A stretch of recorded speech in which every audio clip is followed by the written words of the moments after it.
The roar of the Blackwater rush had always lulled King's Landing at night, a deep, briny heartbeat echoing against the massive stone walls. But on this sweltering dusk, as the red sun bled across bay and battlement, every sound felt sharpened. Every gull cry a warning, every creak of rigging a threat. Far above the muddled stench of harbor tar and small folks' sweat, Queen Cersei Lannister stood on the tower of the Hand's narrow balcony, fingers coiled around the stone balustrade like a lioness gripping the spine of prey. She exhaled slowly, savoring the copper tang of anticipation that tasted almost like victory. Below, the city sprawled in crooked tiers. Slanted slate roofs, crowded alleyways, distant brothels glowing rose-red in shaded courtyards, sept bells ringing in uneasy cadence. Yet Cersei saw none of it. Her eyes hunted the river mouth where Stannis Baratheon's fleet assembled in grim formation, black sails flecked with crimson as evening set them ablaze. Siege towers rose like gaunt fingers along his flagship's deck. Ironclad rams jutted forward, feral tusks eager to gore. And still he advanced, stroke after oarstroke, nearer to the glittering green water of Blackwater Bay. Cersei's voice, low and satin-soft, drifted through the balcony doors. "Let them come." No one answered. The room behind her was empty save for flickering torches that lit her gown in molten gold. But the words steadied her pulse. Deep in the bowels of the Red Keep, far beneath the scurrying boots of kitchen boys and the heel clicks of fretting courtiers, barrels of wildfire waited, thousands of clay pots slumbering in the forgotten tunnels carved when Aegon the Conqueror first bent the city to his will. Cersei had unearthed the alchemist's ledgers herself, late-night candle wax dripping on dusty pages while she traced dusty columns. The Mad King had ladled fear into these alleyways with his secret fires. Now his daughter-in-law would wield that madness, sharpen it, make it purposeful. She turned, alabaster skirts swishing, and crossed the chamber. Ser Island Payne lurked in the corner, sword baldric glinting, blue eyes as empty as the tongue burned from his mouth. A mute headsman was a useful shadow. She wished she could erase Stannis's shrill proclamations as easily. But tonight, the wildfire would speak for her. "Ready the decanter," she whispered. Ser Island inclined his head and vanished like a night terror through the torch-thick gloom. On the riverbank, Tyrion Lannister tugged at his crimson doublet until the fabric loosened beneath his throat. Armor weighed on his shoulders, literal armor, bronze-scaled and lion-emblazoned, but also the bone-heavy armor of responsibility. If King's Landing burned, the small folk would not howl Cersei's name. They would howl Imp. The pyres would illuminate his failures long after ash clogged the streets. He scanned the chain barricades stretching across the mouth of the bay, each link forged thicker than a man's thigh. Brilliant design, truly. Trap the fleet, torch it from shore with archer's fire. It might have worked if the wind had not shifted inland, tugging arrows off course and smothering pitch-soaked cloth. Now, plumes of smoke from spent torches rose like ghostly vines over the ramparts. The air stank of desperation and damp rope. Tyrion glanced at Bronn, who leaned against a mangled scorpion cart, chewing a sprig of mint as if this siege were a summer fair. "How many barrels left?" Tyrion asked. "Fewer than you'd wish," Bronn replied around the herb. "The alchemists swear the rest's still in Cersei's tunnels. No getting to it tonight." Tyrion's stomach coiled. He imagined candle flames licking along subterranean fuses.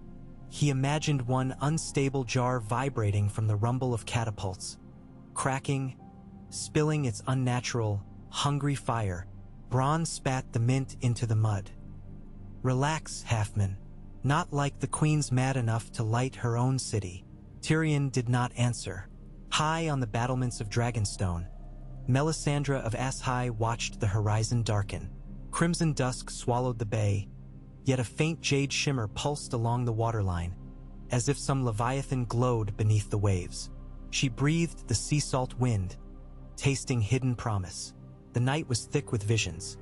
A stag drowned in green light, a lion maimed, a boy with a burning sword screaming for a mother who would never answer. The Lord of Light did not show endings. He showed crossroads, each path a living flame. Tonight, those paths converged at King's Landing. Stannis approached her. His armor bore fresh dents, and his narrowed eyes glared at phantom errors only he could see. "Your fires promised victory," he said. "Where is it?" Melisandre touched his gauntlet. "Inside the city lies a spark left by a mad king, waiting for righteous flame. When it awakens, your enemies will fall." Stannis's mouth tightened. Meaning, trust, and wait. Her red gems glowed like embers in her throat. Stannis preferred swords to riddles, but he turned toward the river again, and in that silent moment the wind shifted once more, pushing the fleet forward, fanning unseen coals beneath the city streets. At the topmost spire of the September of Baelor, Grand Septon stood with trembling hands raised in blessing as the bells tolled a dirge. The faithful below crowded the steps, desperate for comfort. The Septon's throat was raw from prayer, yet he could not still the murmurs. Tales of glowing jars hidden under taverns, of green-robed alchemists scuttling like beetles into sewers. He feared heresy more than war. If the rumors were true, wildfire was blasphemy, alchemist's fire, a sin against the Seven. He opened his mouth to denounce it, but the wind delivered a new sound, a deep, throbbing hum, like a bruise forming inside the earth. The Septon's words hung unfinished as the stones beneath his sandals quivered. Deep below the red keep, the flicker of a single torch painted shifting murals of devils across narrow tunnel walls. Haleen the pyromancer shuffled forward, sleeves rustling like dry parchment.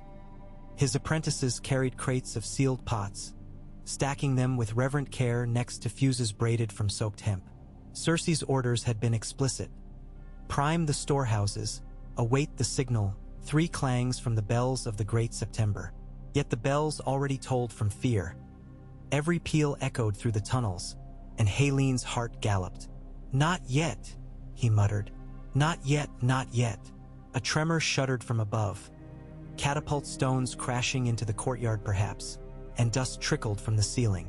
One apprentice cursed as a lid slipped, striking a pot and chipping the glaze. Haleen lunged, hands snatching the jar, but too late. Hairline cracked spidery as frost spread across its surface. A wine-rich scent of pine and death seeped out. The boy's face blanched. Haleen heard the hiss before he smelled the acrid breath of the waking wildfire.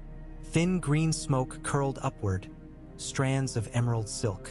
"Run," he whispered, though the word arrived long after the moment had already sealed their fates. The first pot blossomed. For the briefest heartbeat, emerald radiance filled the tunnel, painting bones through flesh, dreams through stone. Then sound exploded, an apocalyptic roar that swallowed every smaller noise. The clatter of armor, the cries on battlements, the moaning gulls. Fire, unlike any mortal flame, burst forth in a liquid tongue racing along the floor, tasting every crack, every fissure. It found the stacked crates and drank deeply.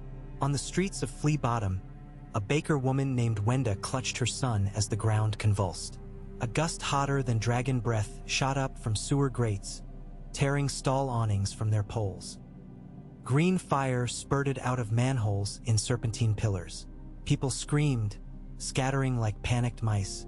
But the fire was sentient. It leapt from window to window, seeped beneath doors, climbed wooden beams and inhaled them to brittle black. Wenda ran. Her son's sandal caught on a cobble. She yanked him free, tearing the strap. They hurtled past a row of crates where soldiers once distributed bread. The crates erupted, showering her with splinters that burned even after embedding in her skin. She smelled her own hair smoldering. Ahead, the street opened onto the fishmonger's square. For a heartbeat she saw safety, open air, the river beyond. Then the statue of Balerion, the black dread, yawned open in a gout of jade. It swallowed the square in a single heartbeat. Wenda never reached the river. Tyrion staggered as the rampart under his boots lurched sideways. A sound like the heavens cracking apart hammered his eardrums. He clamped his hands over his ears, but the roar bored through bone. When he could focus again, the skyline of King's Landing had transformed into an infernal horizon. Green flames slithered up every tower. Domes burst open like fruit overripe. the air above the red keep twisted into a hurricane of ghost-colored fire. "What in the sweet hells?" Bronn began. Tyrion's knees buckled. "The vaults," he croaked. "Cersei, she gods." Words deserted him as new detonations rippled outward in concentric rings, like stones cast into water. Only the water was black night and the stones were cities. The chain across the bay rattled as the shockwave slapped the river. Ships pitched. One galley's mast snapped, sending sailcloth tumbling into the blaze-lit water. Stannis' ships, trapped, drifted helplessly toward the burning shoreline, drawn by an undertow of doom. The wildfire found the wooden hulls as easily as dry leaves. Boiling green fingers licked the tarred boards. Sailors shrieked, hurling themselves into water that burned them all the same. Wildfire clung, devouring flesh, ignoring mercy. Davos Seaworth watched men he'd shared salt beef with dissolve before his eyes, their screams snuffed only when their lungs filled with blistering smoke. On the prow of his flagship, Stannis stared in mute horror. The city he meant to claim writhed in an orgy of emerald death. The bay, his grand gambit, had become a cauldron. For the first time in his iron-bound life, doubt carved a canyon through his heart. "Melisandre!" he bellowed, voice shredded by smoke. But the Red Woman was already on her knees, eyes ablaze with tears that steamed upon her cheeks. She saw omens in every gout of green. She saw cleansing, not defeat. Stannis saw only ruination. High in the Tower of the Hand, Cersei felt the first blast tremble through flagstones. She steadied herself, lips parting. From her balcony, she beheld a miracle. King's Landing ablaze as if dawn itself had fallen from the sky, yet dawn glowed a poison hue. Spiraling towers turned into torches 20 stories high. She felt the heat on her face despite the river of air between her and the fires. Caressed her like a lover's kiss. For an instant she was the Mad King reborn, architect of apocalypse, sculptor of fear. Yet triumph wilted when a secondary explosion tore through the Red Keep's lower reaches. Stone blocks, each weighing tons, burst outward as though they were hollow clay. She staggered back as chunks of her father's legacy arced overhead and crashed into the courtyard, sending plumes of molten debris skyward. The balcony shuddered beneath her boots, cracked, tilted. Ser Island caught her elbow, dragging her inside as the balustrade crumbled away into empty air. They tumbled across velvet rugs while the chamber's crystal windows imploded, glass needles flensing curtains and flesh alike. Cersei choked on dust laced with wildfire fumes. Somewhere nearby, a guard's armor hissed as unseen flames consumed him. She crawled toward the dais where the Iron Throne waited, black and jagged, forged to resist even dragon breath. But each breath she drew came with needle stabs of smoke. Her lungs clogged. She understood then. Aegon's chair might endure, but no queen could sit upon it in a city of cinders. Sansa Stark, still dressed in lilac silk meant for courtly dinners, knelt beside a high-arched window of Maegor's Holdfast. She had watched the battle's opening salvos with a child's wonder, distant enough to dull fear. But the fire now cascading through streets uprooted that innocence. She clasped her hands so tight her knuckles whitened. The Hound burst into the corridor outside, face already half-maddened by fear of flame before tonight.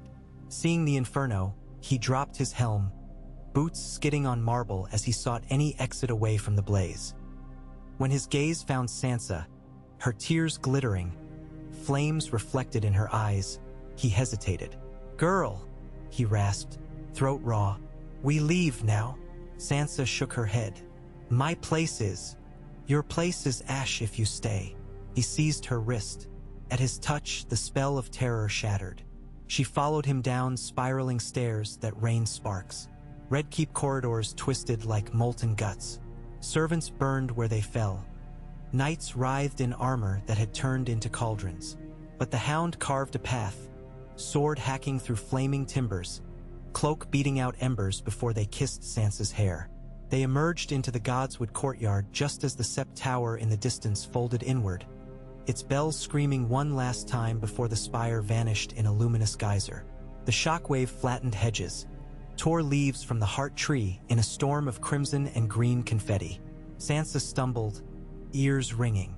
The hound caught her and pointed to a side gate where panicked horses reared. "Ride or roast," he growled. Sansa mounted her palfrey with frigid hands. The hound mounted a destrier fit for war. They thundered through the postern gate as the Red Keep's western wing collapsed behind them, sending a plume of incandescent rubble high enough to blot out the stars. The horses screamed but ran on, hooves ringing against stone bridgework that shook with each new blast. Across the bay, on the deck of a shattered galley, Davos seized a drifting plank and hauled himself above the water's surface. Around him the river burned in patches, slicks of wildfire dancing atop the tide. He kicked toward an eddy free of green, lungs raw, ears deafened. When he reached a bobbing pile of wreckage, he climbed aboard and scanned for his sons. Only floating corpses answered. Tears blurred the glare, but Davos's grief was interrupted by a vision that might have been delusion. A tidal wave of green rolling across the water toward the fleet's remnants, as though the bay itself had been set alight from below. He had no words for such sorcery. He clung to the wreck, the burning city reflecting in his tears. Far beyond the city, within the walls of a tower of joy long turned to ruin, a small boy draped in wolfskins stirred from restless dreams. Bran Stark saw visions whenever he slipped through moonlit cracks in the skin of the world, but tonight the visions arrived unbidden. A lioness crowned in cinders, a one-eyed man drifting in a sea of ghosts, a dire wolf howling at a fiery horizon. Flames lapped the edges of his sight until all became green. Bloodraven's whisper skittered through the dark. Fire consumes, yet from ashes new trees remember. Bran woke with a gasp, and the echo of bells that had ceased tolling hours past, reverberated in his skull. When dawn at last crept over the smoking carcass of King's Landing, it found no city. It found ruins shaped like teeth biting the riverbank, every street a blackened vein. Thousands lay charred in the gutters. The Red Keep smoldered in half-molten sag. Only the Iron Throne, blackened yet unbent, jutted from a mound of slag, mockery of sovereignty. Cersei, coughing blood flecked with soot, crawled through a corridor now roofless, the morning light painting her in ruthless clarity. Her gown hung in ribbons, her crown lost. Ser Island lay dead beside her, skull crushed by a falling lintel. She rose on shaking legs, eyes burning brighter than the wildfire that still hissed in distant vaults. Grief did not find her, only rage at a world incapable of understanding the price of survival. Tyrion limped into the courtyard moments later, face streaked with ash, one arm cradling shattered ribs. Brother and sister beheld each other across a canyon of smoking debris. Words failed them. The silence between roars of lingering fire said more than any apology or accusation. On the far shore, Stannis stood amid debris-picked survivors.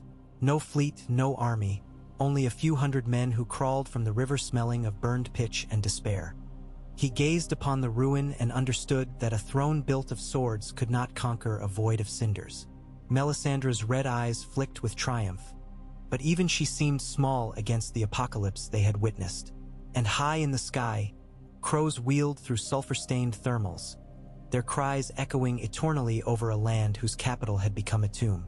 From distant fields, refugees watched tongue-tied as the pillar of smoke rose, a monument etched in the heavens, promising that no power, no prophecy, no bloodright could outrun the ravenous hunger of untamed fire. Yet stories never end with the death of stone. They begin there. Ash drifts become fertile soil. Seeds hide in ruin. Somewhere, a young wolf rides south with dreams of vengeance. Somewhere else, a maid of winter rides west with a broken knight at her side. And in a lonely raven's tower, a crippled boy closes his eyes to seek wisdom in embers girls and kings alike have yet to understand. For if wildfire burned the capital to husk, it also burned away illusions, leaving raw truths exposed beneath blistered sky. In those truths waited the next struggle, to rebuild or to conquer anew, to mourn or weaponize grief. And though the bells of King's Landing lay melted in the streets, their silent mouths still hung open, ready for whatever song the charred bones of Westeros would force them to sing. Approximate length, 5,300 words / 32,000 characters. Let me know when you're ready for the next 5,000 word continuation, and we'll delve deeper into the fallout, political, personal, and mystical, of a capital incinerated in green fire. Thick ash drifted over the gutted skyline like mourners' confetti, dimming the newborn sun until morning resembled a sickly twilight. Tyrion Lannister shoved aside a blackened door still hot to the touch and limped into the wreckage of the small hall. Once a gleaming artery of courtly gossip, the chamber was now a cavern of warped beams and molten chandeliers fused into the tiles. The stench of scorched velvet clung to everything, so strong it tasted metallic on the tongue. He paused, steadying himself against a toppled pillar. Every step rattled his cracked ribs. Every breath reminded him half the city had dissolved in alchemist's fire. His mismatched eyes, one swelling shut, scanned the gloom for survivors. Podrick Payne emerged from behind a splintered dais, dragging a wounded guardsman by the ankles. The boy looked more ghost than squire, cheeks streaked with soot, hair matted by blood not his own. "Your Grace," Pod began. "I'm no king," Tyrion croaked, voice gravel raw. "At least wait till I steal a crown that isn't smoldering." The attempt at levity broke on the grim silence. Tyrion helped hoist the unconscious guard onto a makeshift litter fashioned from torn tapestries. He did not recognize the man's face. Half of it had blistered away. Yet they ferried him toward what used to be the Queen's ballroom, now repurposed as dressing station. Marbled floors, though cracked, offered level ground for the wounded. Inside, torchlight played off rows of prone forms. Maester Pycelle, beard singed to comical unevenness, crouched over a girl whose hands were charred stumps. He drizzled poppy milk into her slack mouth while muttering prayers the Seve. En could not hear above the distant roar of still-burning vaults. Nearby, Varys directed pages to fetch water from half-collapsed cisterns. The spider's silk robes were gone. He wore a peasant's tunic cinched with rope, yet somehow retained the poise of a man sipping arbor gold at leisure. "We've counted fewer than 200 Lannister men fit to bear arms," Varys reported when Tyrion approached. "City Watch numbers perhaps thrice that, though discipline is inconsistent. Gold cloaks take bribes even when their pockets have melted shut," Tyrion muttered. "Tell me something useful." Varys's smooth brow wrinkled. "Useful, my lord? The red keeps granaries lie untouched beneath the stables. Stone kept the worst of the heat at bay. That grain will stave off famine for a fortnight if rationed." Tyrion exhaled relief. "Small mercies. And Cersei, alive?" Varys said slowly, as though the word itself carried venom. "She and what remains of the Kingsguard have barricaded Maegor's cellar vaults. No one goes in or out."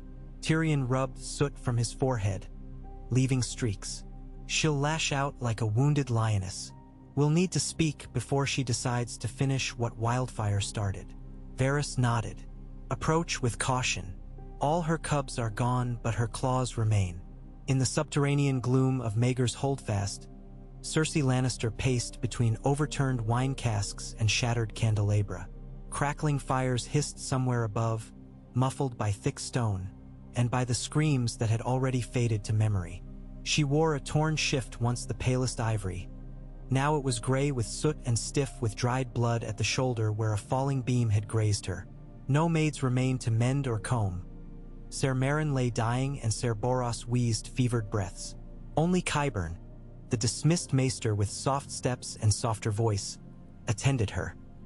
"My queen," he murmured, cradling bandages steeped in pungent ointment. He had found her crown amid rubble and polished it clean. When he set it upon her matted hair, the jewels winked in torchlight like eyes of serpents. Cersei touched the circlet and felt neither comfort nor pride. She felt hollow, a chalice drained of wine. "Report," she commanded. Qyburn's tone remained placid, almost kind. "Your wildfire destroyed 7/10 of the city proper. The docks burn still. The great September is gone. What small folk survived flock to the royal granaries or flee by the king's gate. He paused. Your father's soldiers garrison at Harrenhal. Ravens could summon them in 2 weeks. 2 weeks, she echoed. In her mind, she saw rival claimants sweeping in. Renly's ghost reborn, Robb Stark triumphant, even Balon Greyjoy lured by smoke. King's Landing's charred bones would tempt every Carrion lord in the realm. She pivoted toward the Iron Throne, toppled during the blasts yet stubbornly intact. It lay at a drunken angle, half embedded in debris. For the first time, she noticed how the blade's edges had melted, drooping like waxen fangs. I bartered the city for victory, she whispered. The gods repaid me in ash. Qyburn's eyes glittered with strange admiration. Great deeds demand great sacrifices. Aegon laid waste to Harrenhal, yet men name him conqueror. He kneeled. If your grace commands, the world will name you Phoenix. Cersei almost laughed. She had become something else entirely, smoke-crowned queen of nothing. But laughter threatened madness. So she drew a breath that scraped her lungs and straightened her spine. Send ravens to Lord Tywin. Tell him the capital stands, its populace loyal. A lie, but lies were paper shields until iron ones arrived. Then find every blacksmith who yet draws breath. We fortify what's left. Qyburn bowed. As he turned away, his shadow flickered across collapsed walls, long and skeletal, like death serving life until purpose reversed. Beyond the walls, a river of refugees clogged the Rose Road. Horses slogged through churned mud beside pushcarts piled with scorched heirlooms. Fathers carried children still coughing smoke. Among them rode Sandor Clegane and Sansa Stark. Her lilac gown had torn to ribbons. She'd wrapped a stained cloak round her shoulders. The hound's burned face glistened with sweat under the wavering sun. They reached a stone mill whose roof sagged but still offered shade. Clegane swung down first, boots sinking into sooty straw.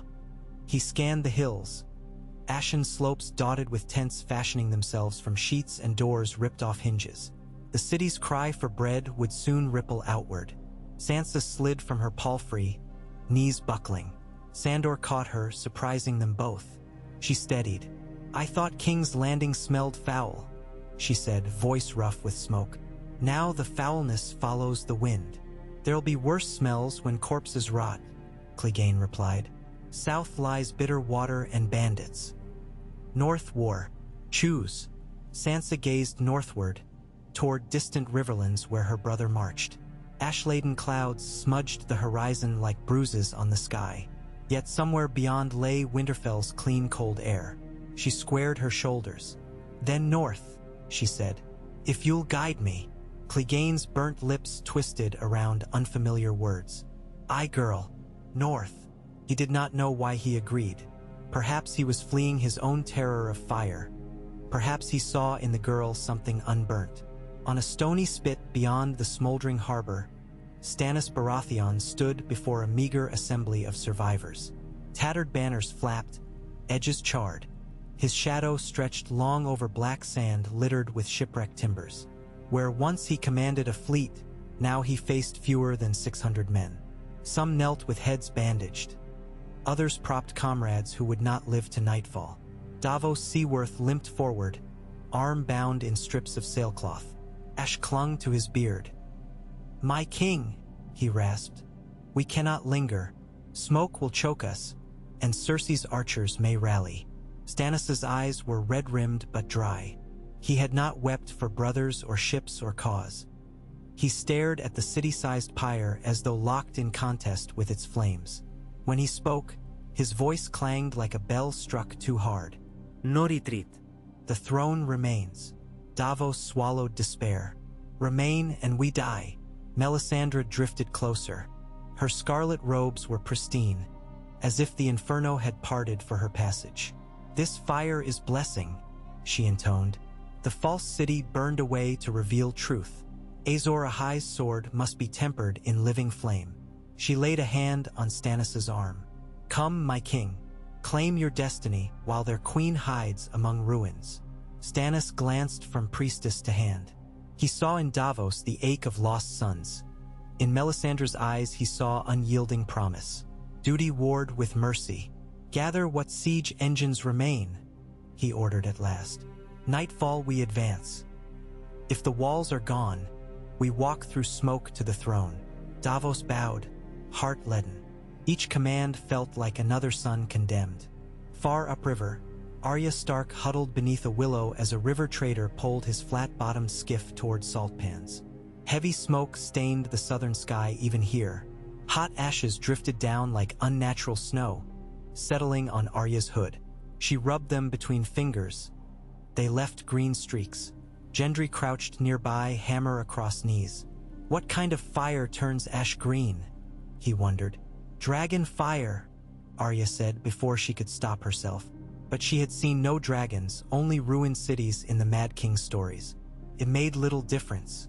Whatever power birthed green ash belonged to kings and queens killed her friends. She pulled needle from its sheath, touched the narrow blade to her thumb. The steel felt solid, unchanged. A small comfort. Some things survived the fires of great men. In the God's Wood of Winterfell, the heart tree shivered despite midsummer heat. Bran Stark sat propped on Hodder's massive back while ravens circled overhead in nervous swirls. Through the weirwood's red eyes, Bran saw visions of blackened spires and rivers boiling emerald. He felt the screams though he sat 1,000 leagues away. Jojen Reed knelt beside him, face drawn. The fire was wrong, Bran whispered. It burned where people prayed, where children played. Blackwater was always a place of death, Jojen murmured. But now its shadow covers us all. Bran closed his eyes and slipped beyond bark and bone into the tapestry of roots. He flew where ravens flew, over smoke seas, over shattered towers, until he perched upon a twisted iron seat jutting from a mountain of slag. A woman in a cracked crown stared into nothing. Bran croaked a warning she could not hear. Then the dream spun, carrying him east, across waves, over deserts to a city of spires where 3 dragons dozed on contoured roofs. A silver-haired woman looked west with tears on her lashes and whispered a city's name. Bran tumbled back into himself, panting. "What did you see?" Mira asked, gripping his hand. "Fire and wings." Across the narrow sea, in the gardens of Zarozoan Daxos's Carthene manse, Daenerys Targaryen welcomed sailors who carried the latest tales. Their stories reeked of exaggeration. A green sun rising over Westeros, a bay swallowed whole, 500,000 dead. Yet each storyteller swore truth on children or gods. Her blood riders argued, Jogo eager to sail now, Ago cautious, Rakaro scornful of wooden cities. But Daenerys felt the throbbing pull of home as never before. The realm that murdered her family had murdered itself. Opportunity waited amid ruin. At dusk she climbed the perching tower where Drogon perched, wings mantling the sunset. She stroked his obsidian scales and spoke softly in Valyrian. "Shall we fly home, my son?" The dragon snorted brimstone answer. Below, regal and Viserion trumpeted. Daenerys closed her eyes. In the darkness behind them she saw green flames and a throne melted to shadow. Yet she also saw blank spaces, places where a new queen could carve her sigil. "Soon," she promised the evening star. Night deepened over the ruin. Cinders flicked upward like souls fleeing judgment. In the Red Keep's stable yard Tyrion met Cersei at spearpoint invitation. Iron stakes braced half-fallen arches. Guards with bandaged faces glared. Cersei stepped from gloom, her crown fixed, her eyes feral gold. "My brave little brother," she hissed. "I wondered how long until you crawled to me." Tyrion bowed, biting back pain. "You seem hale for a woman whose city roasted.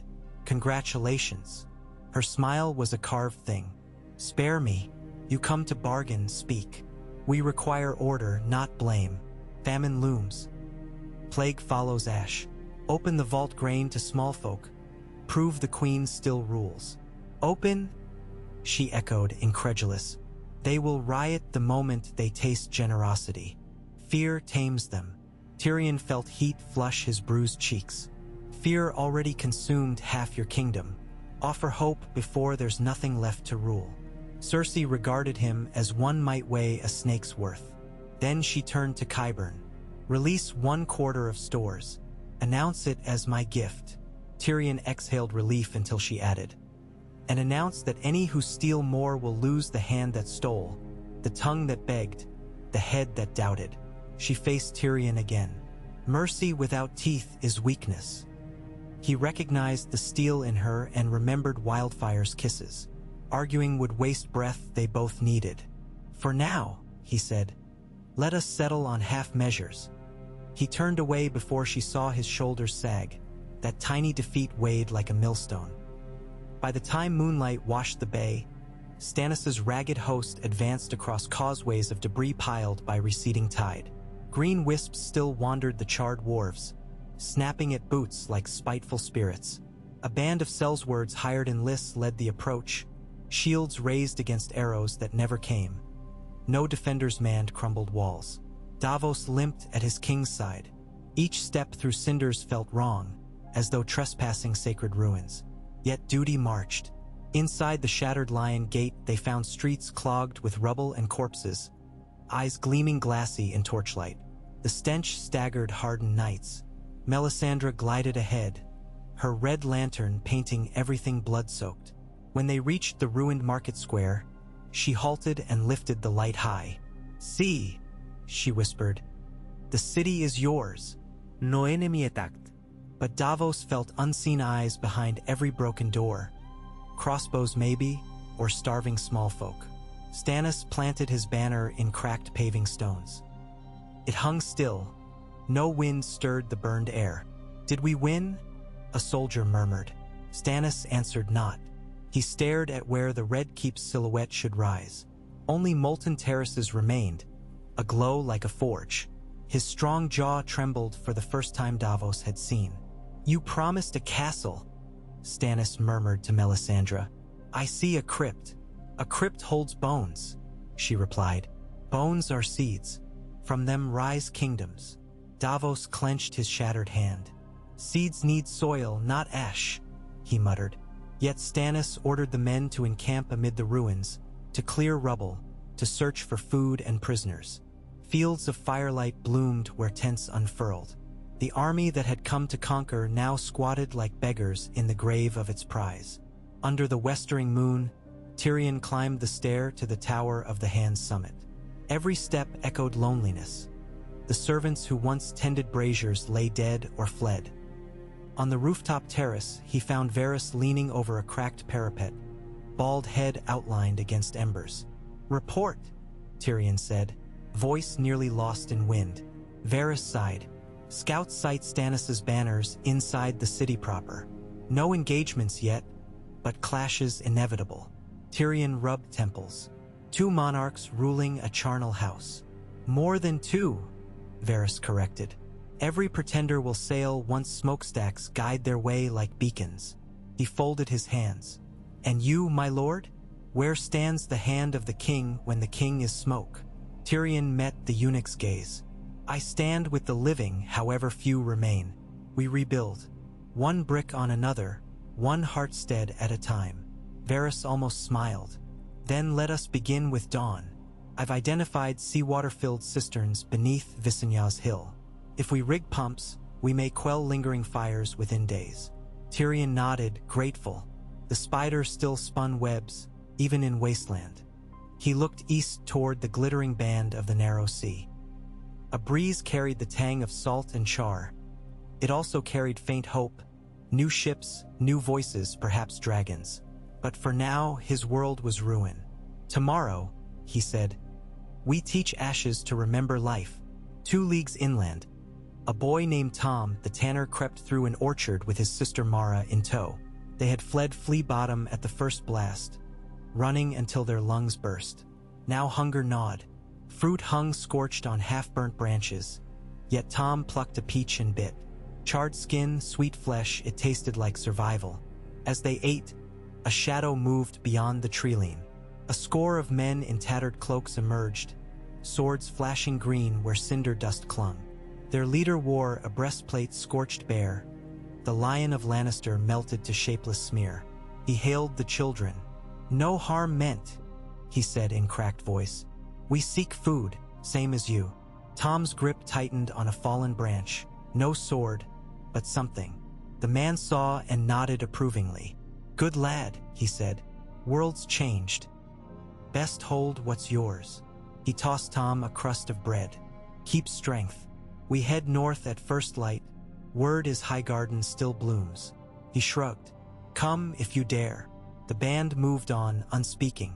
Mara watched until they vanished among black poplars. She turned to her brother. "North?" she asked. Tom looked toward distant hills bathed in moonlit ash. He thought of city walls that once promised refuge. Walls meant nothing now. "North," he echoed. And so the first trickles of Exodus began. Rivulets of humanity slipping from the corpse of a capital, carrying tales of green fire and melted gods. Those tales would swell with retelling. Dragons reborn, sorcerers risen, divine punishment for Lannister sin. But the simplest truth clung to Tom's ragged mind like soot. Fire had devoured kings and commoners alike. Whatever came next would be born in the fertile void they left. At dawn's bleeding edge, Cersei emerged onto a balcony overlooking the ruins of the royal Sept Garden. Where marble statues once glorified the Seven, only blackened feet remained on cracked plinths. She inhaled smoke tinged with roses charbroiled in their beds. The fragrance stirred memories of a childhood among fragrant courtyards. She buried them. A trumpet sounded beyond the outer yard, the challenge call of stag and flame. Stannis Baratheon presented himself, armored, helm under arm, demanding parley. Cersei's lips curled. "Shall I meet him?" Qyburn asked. "No," she drew herself tall. "Tell the stag his crown awaits him inside. All he must do is pass the queen." Qyburn bowed. Below, the maester's messenger approached the would-be king with the queen's cruel hospitality. Stannis listened, stony. He looked beyond to the shattered keep, then to the huddled ranks of his hungry men. And he turned away, ordering camp struck to relocate onto the more defensible Aegon's high hill. His army withdrew without setting foot inside the Red Keep's last walls. The queen's invitation remained unanswered, for now. Cersei watched until Stannis's banner disappeared behind smoke. Then she smiled. Even kings feared traps laid by dragons' daughters. Snow fell that night, impossible snow, flakes of pale ash swirling down until ruined courtyards whitened. Tyrion sat at a debris-ringed brazier with Bronn and Varys, doling barley soup to half-starved watchmen. Bronn slurped loudly, eyeing the ashes like unexpected winter. "King's Landing never sees snow," he grumbled. "Worlds turned upside down." "Not snow. Mortar dust cooled in upper winds," Varys corrected softly. Bronn wiped his mouth with a sleeve. "Looks like snow, feels like snow. What's the difference?" Tyrion stared into the brazier. "The difference," he said, "is whether children grow thinking winter visited the south once, or remembering that men's folly painted the sky white." No one answered.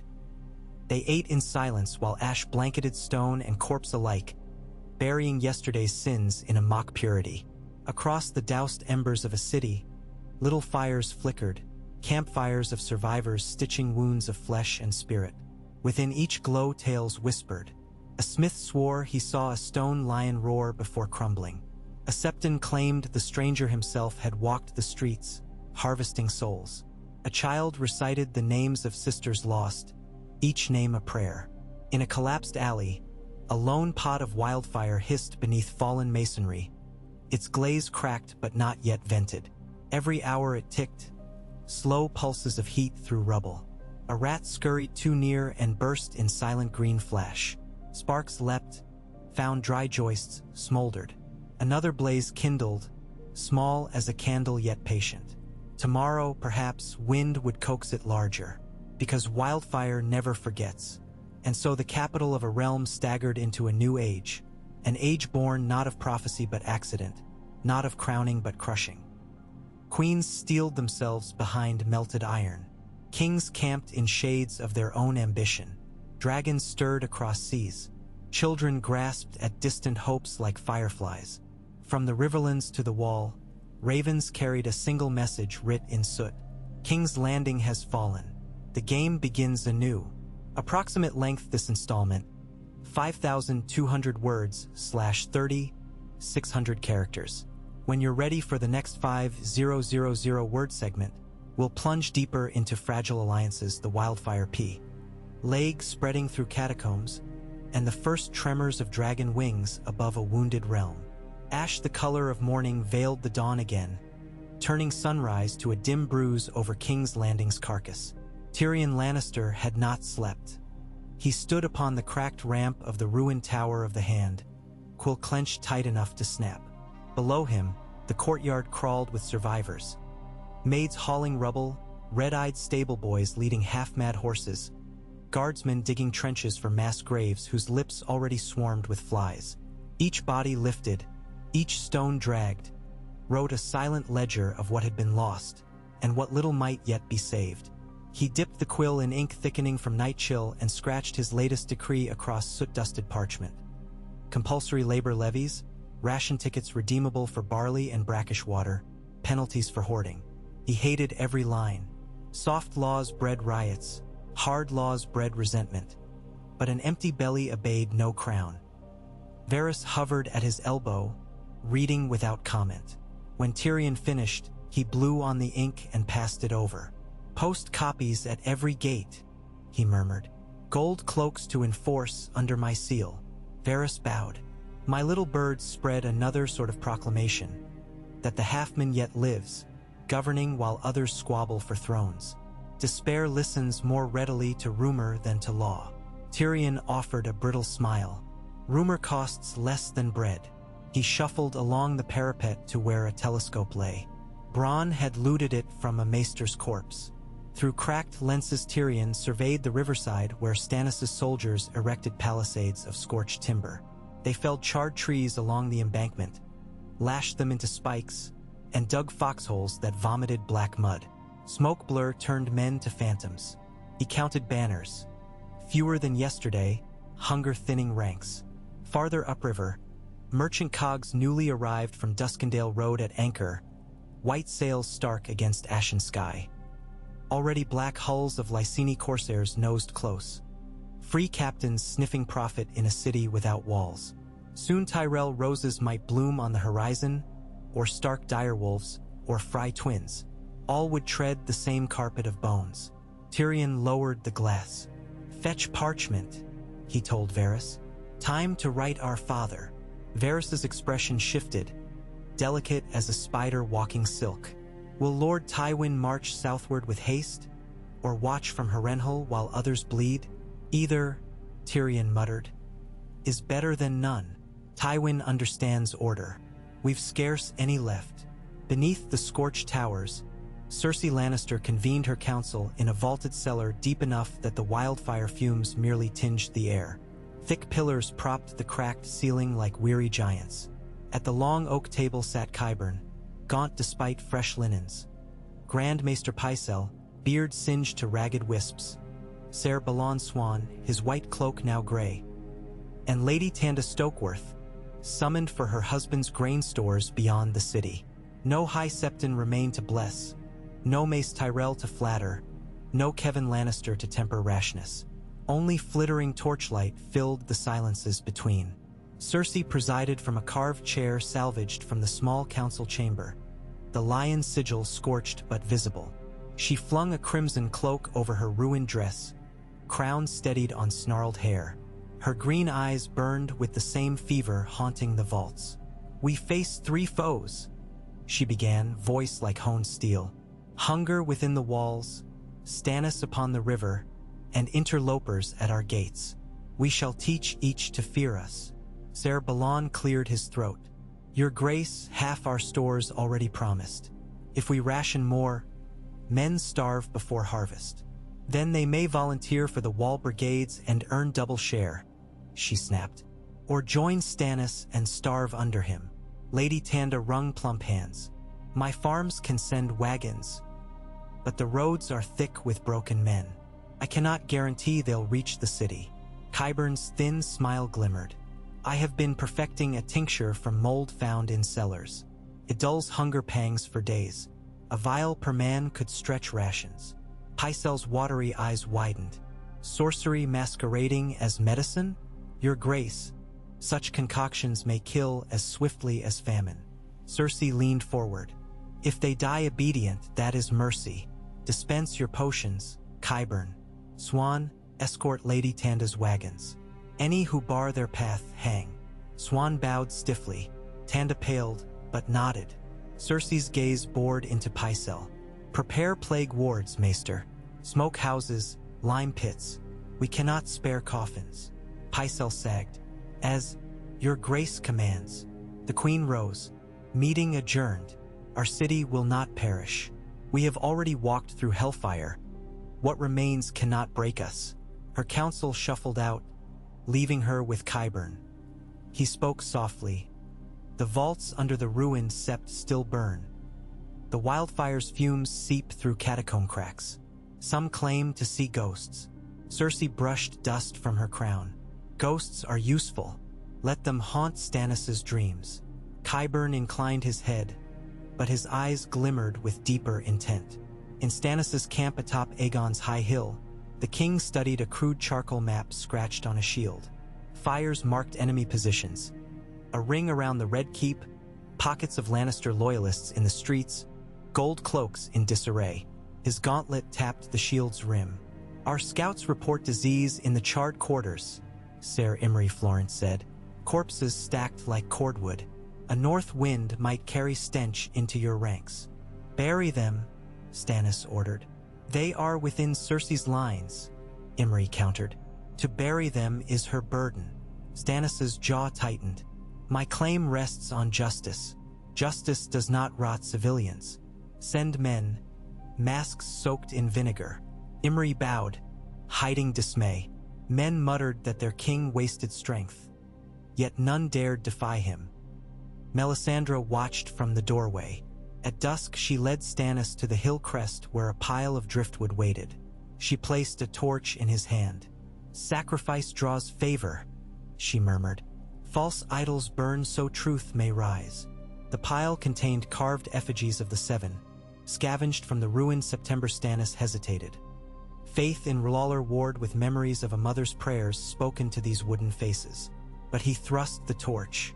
Flames licked old paint, eyes boiling away, saints collapsing into sparks.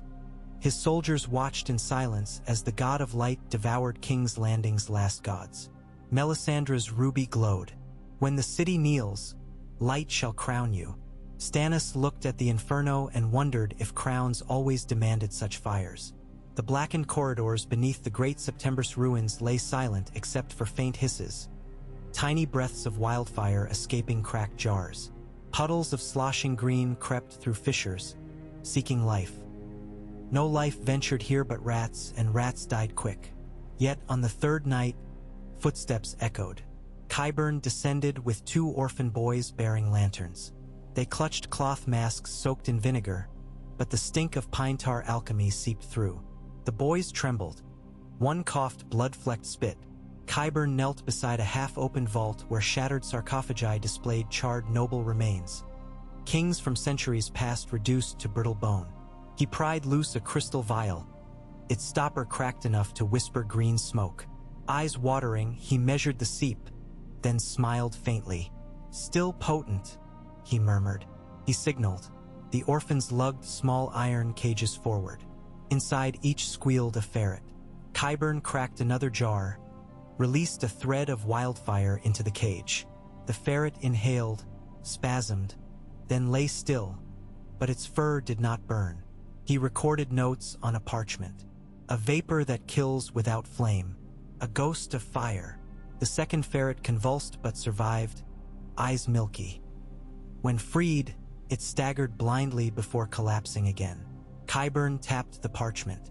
A plague of fear, he whispered. Spread by breath. Behind his mask, he smiled. To the north, Sansa Stark and Sandor Clegane trekked through orchards burgeoning with half-ripe peaches miraculously spared by cinders. The hound slung a sack of pilfered fruit over one shoulder. Their road skirted the Kingswood, where displaced bandits now prowled. Clegane kept his sword bare. Sansa rode silent, eyes flecked with ash that never quite washed away. They halted at a burned farmhouse. Within, A woman tended a wispy-bearded man whose leg was clothed in green-tinted blisters. The man moaned incoherently. The woman begged Sansa's help, mistaking her for a noble with healers. Clegane shook his head. "Wildfire rot," he muttered. "Nothing to be done." But Sansa knelt anyway, coaxed water to the dying man's lips. He shivered, then stilled. The widow wept soundlessly. Sansa dug a shallow grave with her bare hands while Clegane kept watch. After, she rinsed dirt from her fingers at a stagnant pond. Her reflection rippled. A girl in tatters, hair singed, blue eyes hollow.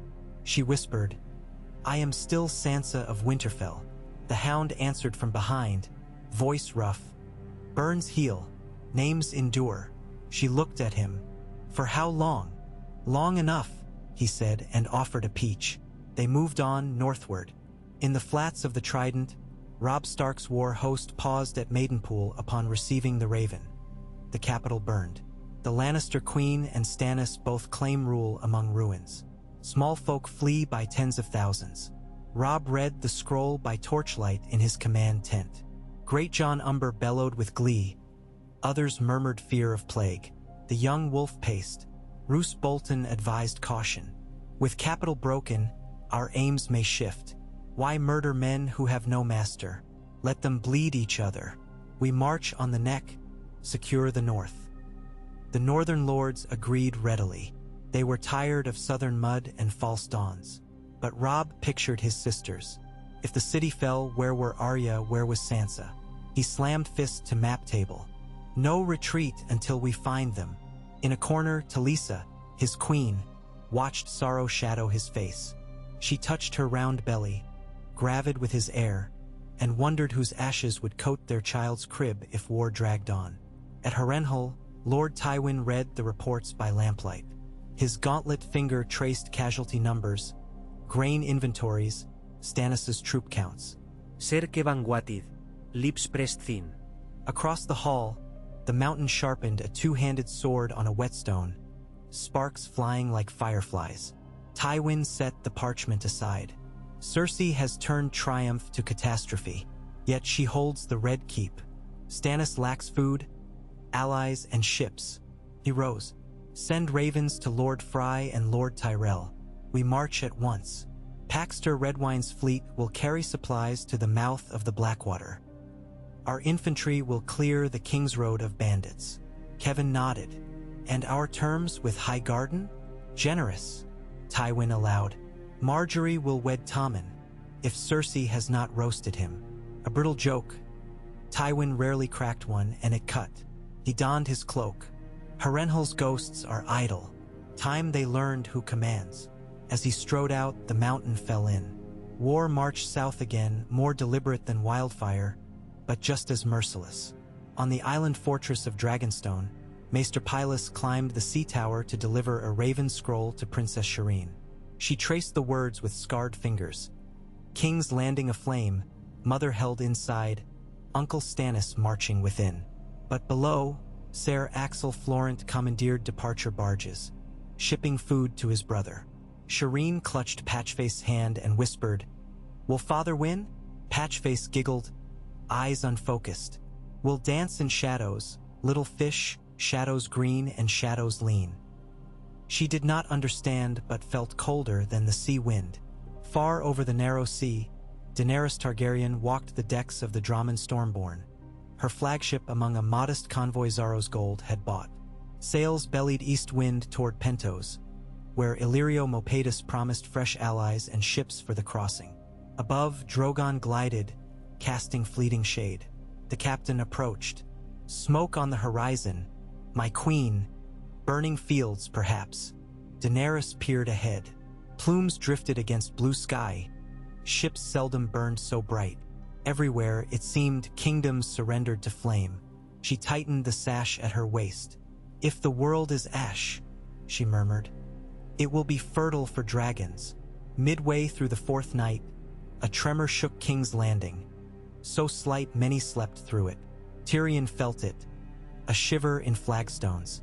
He had been poring over sewage maps, seeking unblocked channels for clean water.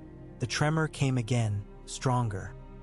Then a muffled boom rolled from the direction of the ruined September. Seconds later, a pillar of green fire punched into sky, painting clouds with witch light. Tyrion raced to the window. The plume towered, then fell in luminous rain across adjacent districts, touching rooftops untouched till now. Screams pealed. Another blast shook floorboards. Wildfire jars, perhaps dislodged by shifting rubble, had ignited others in chain reaction. He bolted down corridors, calling for bells to sound alarm, though half the bells melted. Still, gongs boomed, hammering night. Bronn met him in the courtyard, armor half-donned. "What now?" Bronn growled above the cacophony. "Buckets, sand, prayer." Tyrion spat. "Wake every soul." As they organized lines, arching jets of emerald arced overhead and splattered inside Stannis' camp. Tents erupted, men howled. Panic surged. Some swore the Lannisters had launched secret catapults. Others cried that demons strode the streets. In truth, the flames cared not whose colors burned. Stannis leapt from bedroll as his pavilion kindled. He snatched Lightbringer, his sword, unlit though legends claimed it burned. He carved an exit through flaming canvas and emerged into chaos. Melisandre stood amid sparks, arms raised, red hair whip-wild. "Behold cleansing," she cried. "Cleansing kills mine as well as hers," Stannis roared. He seized her shoulder. "Quell it. The fire obeys no mortal," she answered, eyes shining with awe. "It is the Lord's judgment. Prove worthy and you shall walk unscathed." Stannis shoved her aside and ordered water crews. Men beat flames with cloaks, poured barrels. Yet wherever green droplet landed, it birthed another inferno. Davos rallied sailors. "Dig trenches, smother with dirt," but they held only fists of earth. Still they fought flame while arrows of molten glass whistled from exploding jars. By dawn, half Stannis' tents lay slag, hundreds dead. Horses broke tethers and bolted through burning alleys. Above the city, smoke hung thicker, tinted an eerie turquoise. Within the Red Keep, Qyburn knelt before Cersei. "An accident," he lied smoothly, "but we can harness these vaults as artillery if we channel tunnels properly." Cersei's heartbeat thundered with fierce joy. "Do it!" Thus the queen and her monster plotted to weaponize catastrophe. But Wildfire was no sword to sheath. Tyrion convened an emergency council with Varys, Bronn, and Pycelle at dawn's gray light. Cinders drifted past arrow slits. "We cannot survive nightly eruptions," Tyrion said. "Seal the sept catacombs. Collapse them," Pycelle wheezed. "Blasting stone may spread fire further. Then flood them," Tyrion barked. "Redirect the river," Varys interjected. The sluices at Dragon Gate could channel water through eastern tunnels. But laborers and lumber are scarce. Bronn cracked knuckles. "Press gangs." Tyrion nodded. "Make it so. And send heralds to Stannis. Temporary ceasefire. Wildfire threatens us all." Varys raised an eyebrow. "A noble overture." "Not noble, pragmatic." Tyrion felt the ache of his ribs. "Any fool can win a throne of ashes. I prefer one with subjects." The parley occurred at midday on the fractured bridge across the Blackwater. Tyrion rode a gelding so thin its ribs showed. Bronn flanked him. Opposite came Ser Davos Seaworth and Maester Pylus bearing Stannis' banner. Swirling smoke gave the bridge an otherworldly haze. They halted at midpoint, weapons sheathed. The river below hissed where patches of wildfire still floated, sizzling yellow-green. Tyrion inclined his head. "Lord Stannis' constancy is legend. Today I appeal to his reason. Wildfire threatens to raze what little remains of the city and your camp.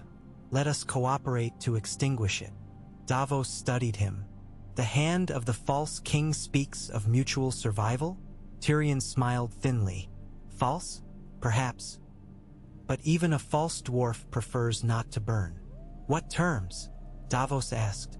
"Daylight truce while we flood the catacombs," Tyrion said. "You provide labor, rivermen, pumps from your ships. We allow safe passage to work sites. At sunset, we resume hating each other." Davos considered the smoking skyline. I must bring this to his grace. Do so quickly, Tyrion urged. The next blast may answer for him. Stannis scowled at the proposal. Mercy for Lannisters clashed with survival of his men. But Davos argued, a drowned man cannot kneel to you, sire. We drain the fire, then march through stone, not flame. Melisandre countered that the fire was divine judgment. Let it purge. Stannis wavered between burning wrath and steel logic. In the end, logic won barely. He granted 1 day. Thus, dawn of the 5th day saw 2 armies labor side by side. Gold cloaks and onion sailors hauled water wheels, repaired sluice timbers, hacked rubble to open channels. Bron kerst bisaid selsbord ser royan de storm, each commanding rival crews. No man dared draw steel. Everyone feared stray sparks more. Pumps clacked, water gushed into tunnels, hissing against molten rock. Steam roared out vents like dragon size. At midday, an entire block collapsed inward, swallowing 24 workers. Yet the water flowed, dousing pockets of emerald rage. By dusk, geysers of white vapor billowed up instead of flames. Tyrion stood muddy to knees, hair plastered, but relief softened his crooked smile. He signaled Davos across the trench. A nod acknowledged shared victory. Yet even as the last pump slowed, Qyburn watched from a parapet, eyes narrow. He fingered a small glass vial filled with swirling pale green mist siphoned from the vaults. A distilled spirit of wildfire, volatile yet cold. He secreted it beneath his robes and descended into the keep, where a gaggle of volunteers waited. Beggars cured of fever by his tinctures, loyal now, desperate. He whispered of a new order where death served the lion. Nightfall reclaimed hostility. Archers returned to parapets. Stannis' crossbowmen crept forward, only to find walls bristling with newly braced timber. But no sorties came. Both sides licked wounds. Within the queen's chambers, Cersei paced like a caged panther.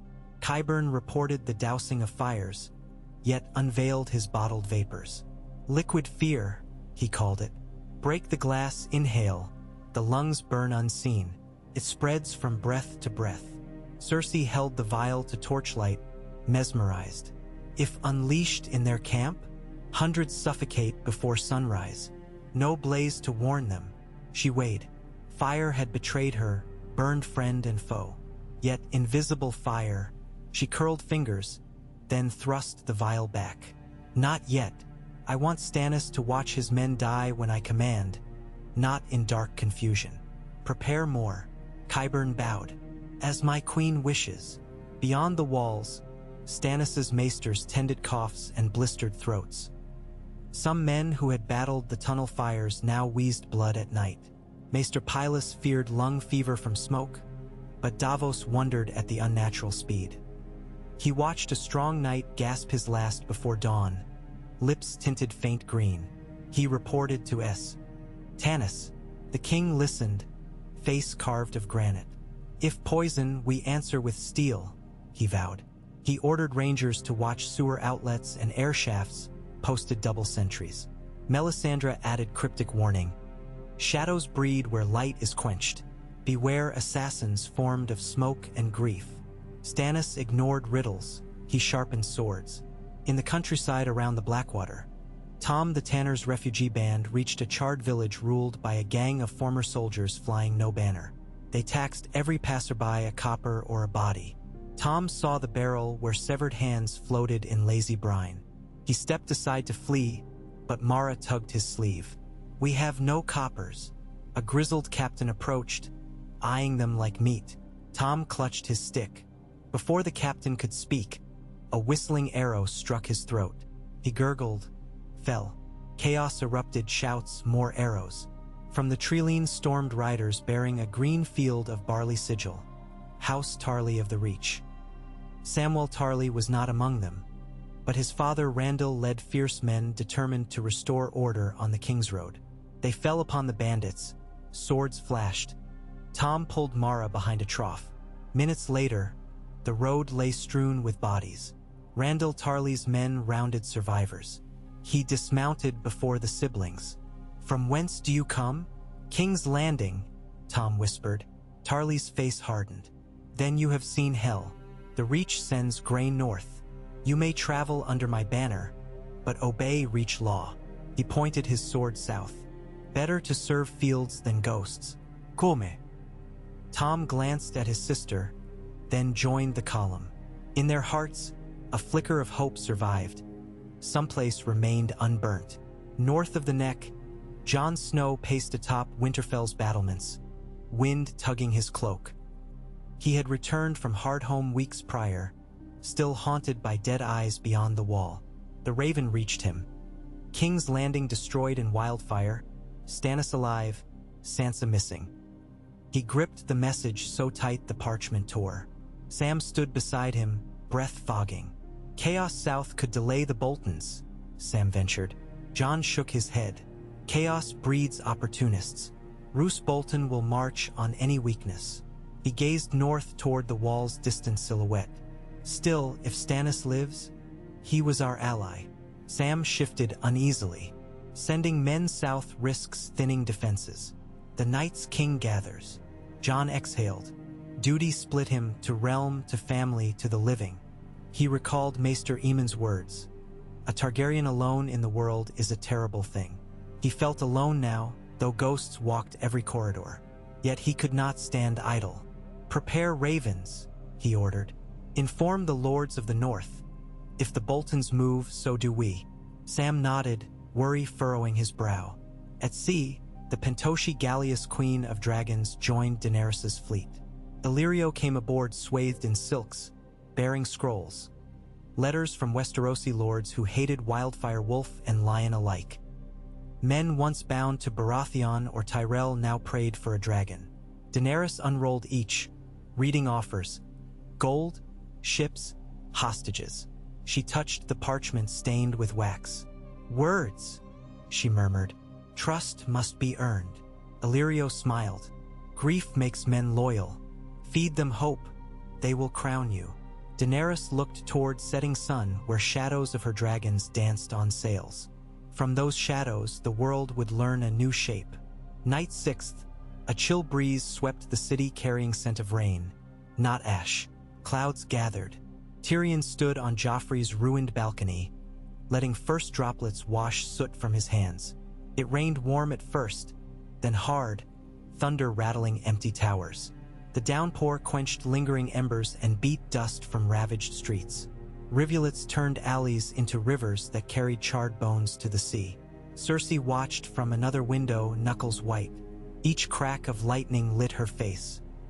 Rain traced paths through grime upon the glass, like tears the queen refused to shed. In Stannis' camp, men lifted faces to sky, letting soot wash away. Davos whispered a prayer for souls swallowed by green. Melisandre stood in falling water, untouched flames of her torch guttering, yet eyes bright. Rain could not drown prophecy. The morning after, King's Landing steam smelled, like a forge quenched. Tyrion, Varys, and a retinue crossed the rubble front to negotiate renewed terms with Davos. They met in the shell of a wine shop where crushed casks bled vinegar. Stannis himself attended, face gaunt, rain-slick hair plastered. Tyrion offered replenishment, grain wagons from Lady Tanda's estates, splitting half with Stannis, if he agreed to suspend hostilities an additional 3 days for plague treatment. Stannis countered, surrender the Red Keep and royal family, hostages for peace. They argued until thunder resumed. At impasse, Davos pulled Tyrion aside. Your city cannot endure another siege when Tyrell and Frey approach, he warned. To your own side. Nor can your army fight them and us together. He met Davos's tired eyes. Perhaps the gods want us both dead. The Onion Knight cracked a sad grin. Gods take what they will. Let us steal a breath before they notice. They negotiated a fragile accord, a ceasefire ring 1 league radius, while both sides evacuated plague-stricken to an islet downriver. Neutral maesters would tend them. Cersei approved under protest. Stannis acquiesced, trusting Davos. That night, Qyburn unleashed his first experiment. A urchin messenger swallowed a vial of vapor, then wandered into Stannis's picket line feigning hunger. Minutes later, he collapsed. Soldiers who carried him to their infirmary began coughing blood within an hour. By dawn, 24 men lay dead, lungs blistered invisible. Davos investigated, finding faint green hue on the boy's lips.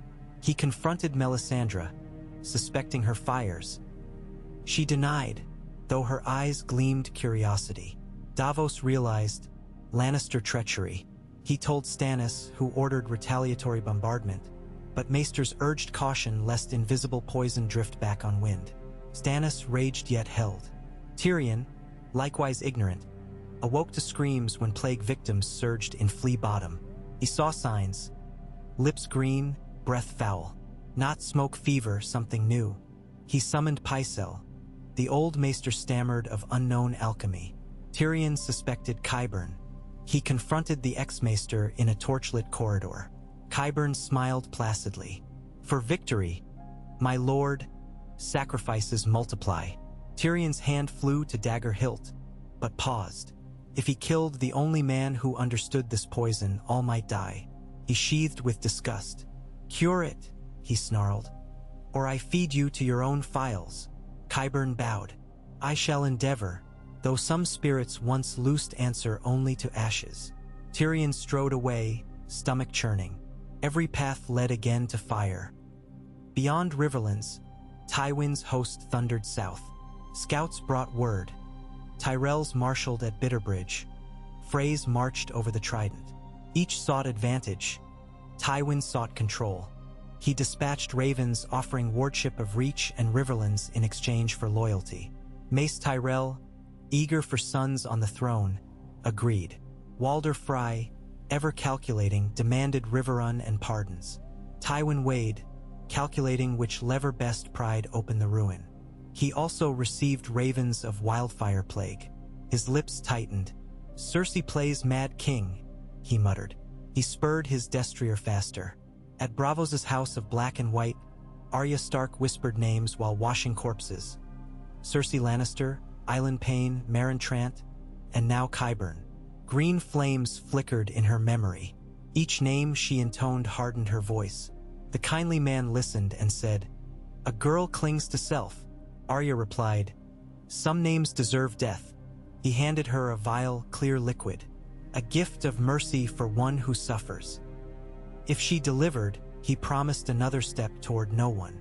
Arya bowed, but as she left, she whispered herself, "I am Arya of Winterfell. Identity ward with purpose as Wildfire ward with stone." 3 days into ceasefire, rain ceased, but damp lingered. Fires smoldered under rubble, smoke rising in lazy ghosts. The river carried corpses bound for the narrow sea. In the throne room's charred hollow, Cersei stood before the Iron Throne, still half embedded. She outreached a hand and grasped a twisted blade. A shard pierced her palm. Blood dripped bright. She smiled. Iron accepted only those who bled. Footsteps approached Tyrion. He saw the blood. "Cut yourself on melted swords often? Pain reminds me I'm alive," she answered.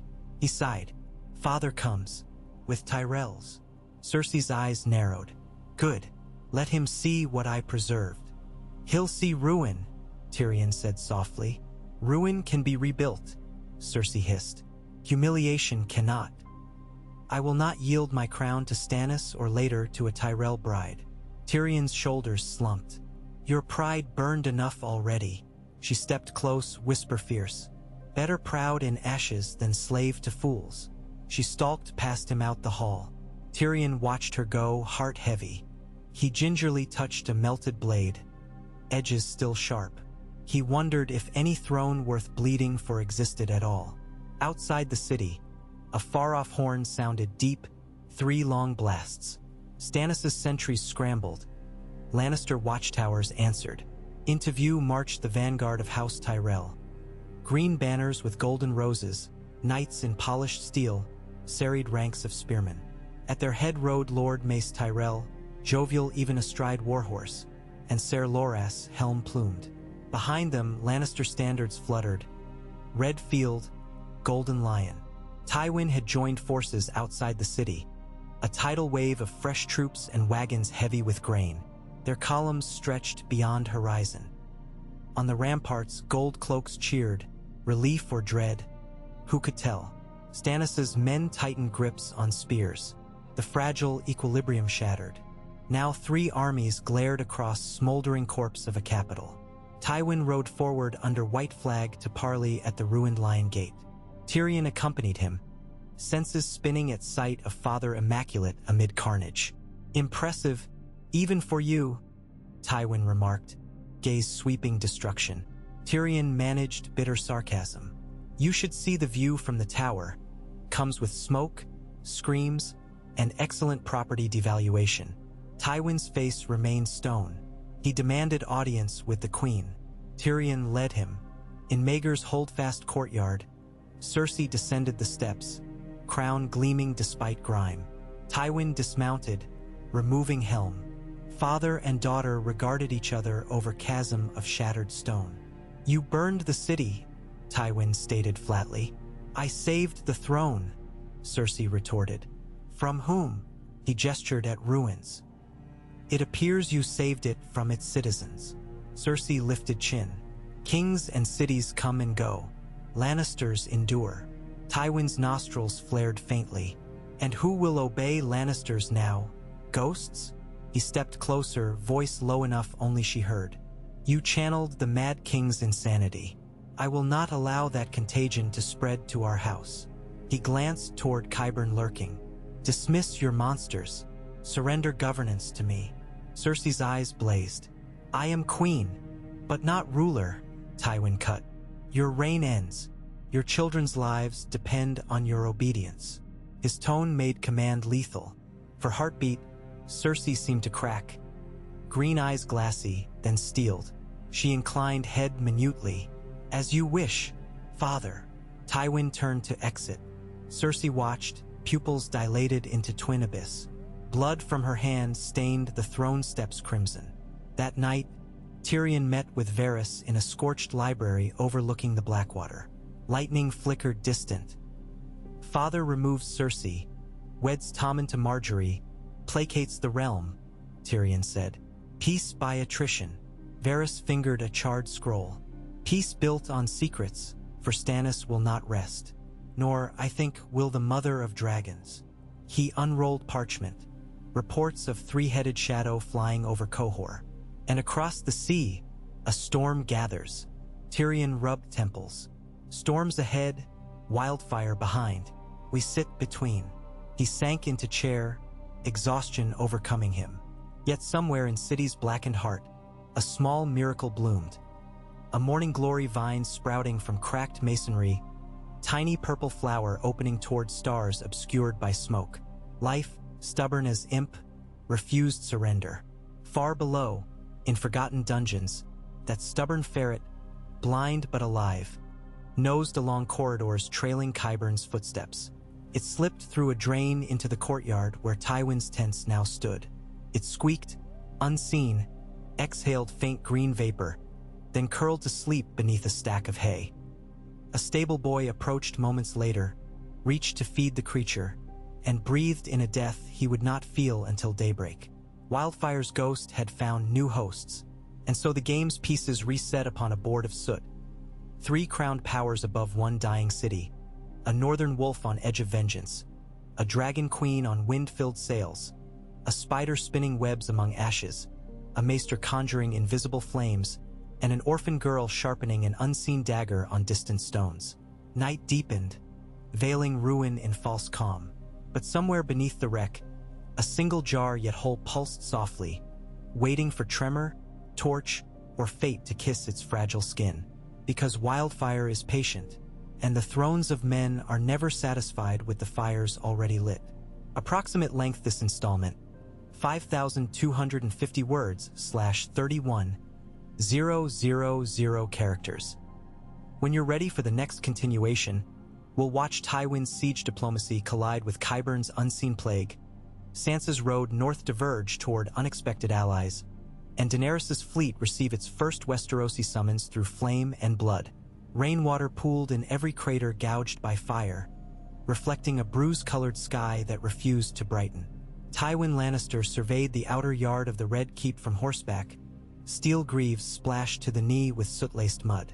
Columns of fresh Lannister spearmen filed through the Lion Gate, standards drooping under drizzle, while carpenters propped timbers against archways still groaning from heat-warped stone. A silent tension pulsed among the newcomers. Stories of what the Wildfire had done, whispered all the way from Harrenhal, were worse than any battlefield tale. Stone that screamed, men whose shadows had burned into walls, wind that set flesh alight without spark. Tywin dismounted at the foot of the broken stair. Tyrion awaited him halfway up, lantern in hand. They climbed toward the small council chamber, now quartered in what remained of Queen Cersei's solar. Neither spoke until the corridor swallowed their escort's torches. At the threshold, Tywin paused. The ceiling above had partially collapsed, leaving a jagged aperture through which rain drummed onto half-melted flagstones.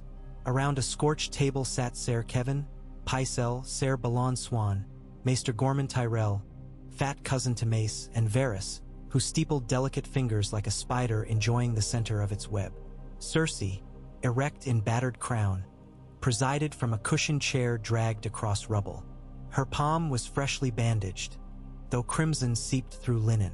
When Tywin entered, her chin lifted, but she said nothing. Tywin removed gauntlets, placed them neatly on the table, and spoke without greeting. Food arrives tomorrow, 20 wagons from the Reach, 10 from the Trident. Distribute under guard. Swan will command ration houses. Pycelle, draw lists of plague signs. Any infected quarter is to be quarantined and doused with lime. Cersei's eyes narrowed. Quarantine half the city and you'll provoke revolt. Revolt is preferable to contagion, Tywin replied. He faced Maester Gormon. Your grain ships, for anchored off the Blackwater, my lord, Gormon said, voice lilting with Reach courtesy. The rest unload at Duskendale. Tyrion shifted uneasily. We still lack clean water. The cistern pumps operate, but pipes are clogged. Tywin turned to Kevan. Employ Tyrell engineers. Reinforce sluice gates. If pipes fail, dig channels. Rain hammered louder through the roof hole. Cersei drummed nails on armrest. And Stannis? He camps within bowshot and plots siege engines. We will negotiate, Tywin said. Negotiate. Cersei's laugh came brittle. With a usurper steeped in lawless whispers, Tywin's stare chilled the chamber. You burned 500,000 people. I will not add more corpses by pride. He swung toward Varys. Prepare envoys. Propose tri-council governance until plague contained Lannister, Tyrell, Baratheon. If Stannis refuses, we starve him behind his own walls. Cersei's lips pressed bloodless, but she said nothing. The room heard the decision cement itself like fresh mortar. Stannis Baratheon paced his command pavilion, fingers drumming Lightbringer's pommel. Davos Seaworth read Tywin's terms aloud. Shared patrols, grain allotments, neutral maesters studying Qyburn plague, a conclave to confirm rightful succession once city stability restored. The parchment reeked of Lannister pragmatism. Davos lowered the scroll. Practical, sire. Your men hunger. My men hunger for justice, Stannis growled. He looked to Melisandre, who lingered near a brazier. The Red Woman regarded him through ruby-veiled eyes. Shadow of doubt clouds the throne, she murmured. Let the fire choose who wears the crown. Stannis's jaw worked. Fire already chose, when that devil's daughter burned the city. Then cleanse what remains, Melisandre whispered. Davos interjected. Forgive me, your grace, but cleansing means more dead. We need allies, not ashes. Accept the council, rebuild strength, then challenge on lawful grounds. Stannis met Davos's eyes, stormy, recognizing tide-worn rock. His voice softened a fraction. Draft answer. I join the council so long as the Queen Mother abdicates governance and stands trial. Melisandre's lips parted, but the king silenced her with a glance. Law comes first. 3 mornings later, the meeting occurred in the skeletal remains of the dragon pit, open to sky yet large enough for rival entourages. Rain had ceased, leaving damp air heavy with smoke memories. A great oval table cobbled from salvaged planks occupied the center, ringed by benches. Tywin arrived with Ser Kevan, Mace Tyrell, and Tyrion. Cersei followed, crown exchanged for a plain veil concealing her bandaged hand. Stannis entered opposite, bearing Lightbringer, flanked by Davos and Melisandre. Archers from each host perched upon crumbled tiers above, crossbows lowered but ready. No greetings. Tywin began. Kingdom survives when law and bread endure. We deliver bread. The Iron Throne's occupant we decide by law, a great council of lords not sworn to any crown. He produced parchment. Signatures already scrawled by Fry, Tully, under duress, Aaron Regent, and lesser crowns. Stannis skimmed, lips thin. Empty oaths scribbled by those fearing swords at gates. A council can be swayed. Blood right cannot. Cersei's voice sliced across. And whose blood? Robert's bastard on Dragonstone? The one who munitions cities with fire priests. Stannis's gaze bored into hers. I claim by seniority of Baratheon line. Tywin gestured lightly. Then let trial of claim proceed, mediated by neutral lords, Greyjoy and Martell, absent here but reachable. Until verdict, Tri-Council governs city. Mace Tyrell beamed magnanimity. The reach feeds the realm. We demand voice. Tywin's eyebrow rose. A seat for every grain sack, Lord Mace. A tense chuckle tremored. Only Cersei remained stone. Melisandre stepped forward, scarlet gown whispering. She produced a polished ruby sphere. Let the Lord of Light decide. Each claimant touches the fire crystal. Whose blood is true king shall stand. Unharmed by flame within. Tywin flicked fingers. Parlor tricks. Stannis's eyes narrowed. Flame reveals falsity. All fear the truth. Cersei hissed. My brother once held Wildfire in his palm. Are we to crown him? Stannis's hand hovered above sphere, but Davos murmured, Sire, illusions grant sorcerers power. Stannis withdrew. Enough. He faced Tywin. 3 council accepted with clause. The Queen Mother confined under watch until judgment. Her actions brought plague. Cersei slammed fist on plank, reopening wound. Blood-dotted wood. Confine me and you lose city loyalty, she spat. Tyrion leaned close to father. Confinement draws her claws, he whispered. Better than letting her carve throats at will. Tywin gave curt nod. Agreed. Cersei will retire to Tower of the Hand. Guards of neutral Dornishmen once they arrive. Cersei's eyes glittered murderous, but she bowed, stiff, venomous. The council ended with signatures. Archers relaxed. For one breath, war paused. That evening, in a dim cell under Tower of the Hand, Cersei paced. Gold-grilled window revealed smoking city. She flexed bandaged hand. Fresh stitches bit. Footsteps approached Qyburn. He bowed through iron bars. The council shackles thrown, your grace, he murmured. But shackles break. Cersei leaned close, whisper curdling. Is the vapor ready? More potent now, Qyburn assured. Distilled into powder, airless until stirred by breath.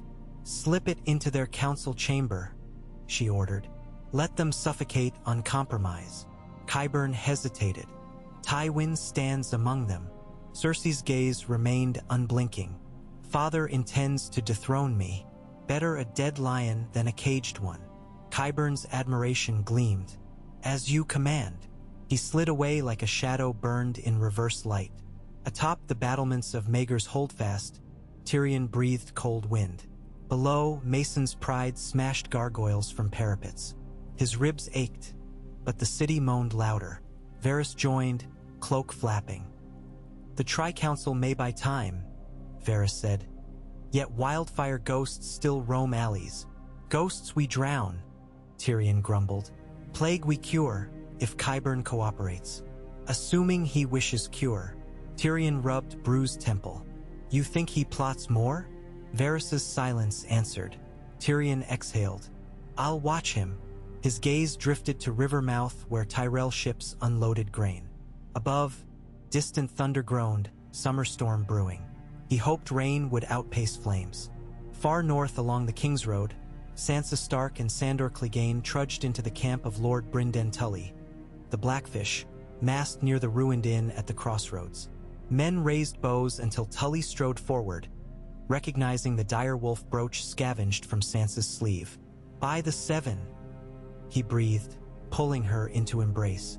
She cried at last. First tears since the fire. The hound stood aside, unsure. Tully addressed him. "You have my thanks, sire." Im no sé, Clegane mutarat. "You have my thanks nonetheless." Sansa told of City's fall, of Cersei's capture. Blackfish studied maps. If the lions fall to infighting, Frey treachery worsens. Robb must know. He dispatched riders north and offered Sansa escort to Riverrun. Clegane surprised all. "I'll ride with her." Blackfish nodded. "Then sharpen your sword, dog." The twins loom and Walder Frey sharpens knives. On the Stepstone's choppy waters, Daenerys's convoy encountered a battered Tyroshi galley adrift. Its captain, dying of burns, delivered a sealed letter addressed to the Dragon Queen. Inside, words penned in elegant hand. From the hand of the Halfman, Westeros bleeds and begs for dragon's breath. Come claim the skies against green fire and gray men. Below the ink blot, a crude drawing of a roaring dragon. Daenerys closed eyes.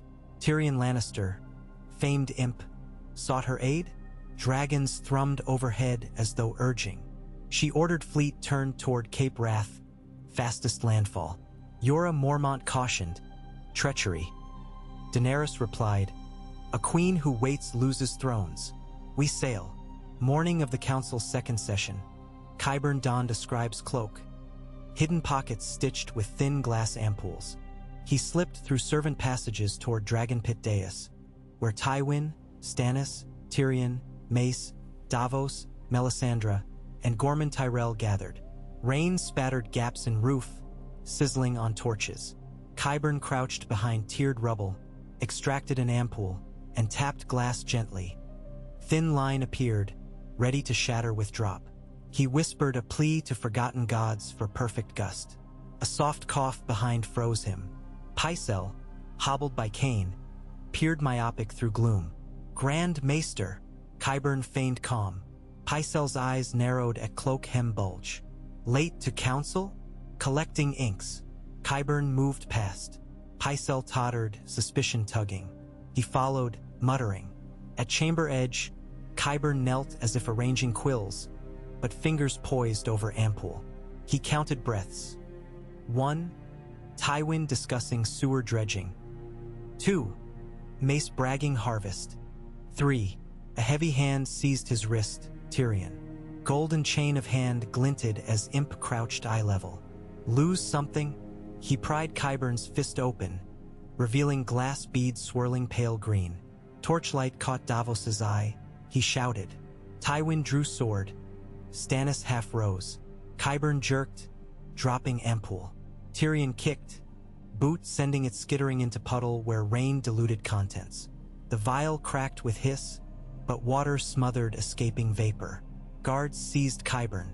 Pycelle, arriving panting, croaked, "Dark arts. I warned."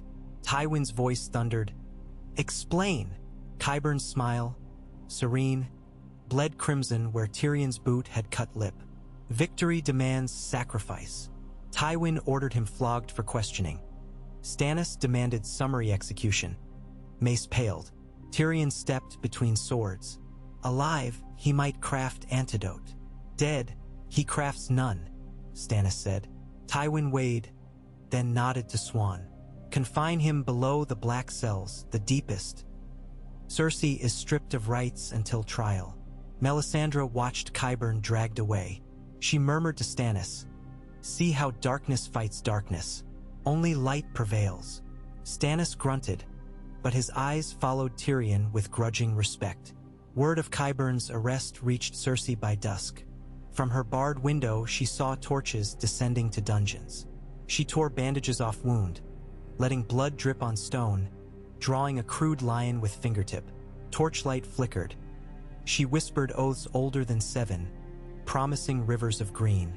Deep beneath the red keep, Qyburn sat chained, humming lullaby. A drip echoed through damp corridor. From sleeve he coaxed splinter of glass coated in dried vapor, last weapon. He hid it under tongue as guards passed. Patience. But not only patience walked those halls. Arya Stark, face borrowed from a dead serving girl, crept in cloak of shadows.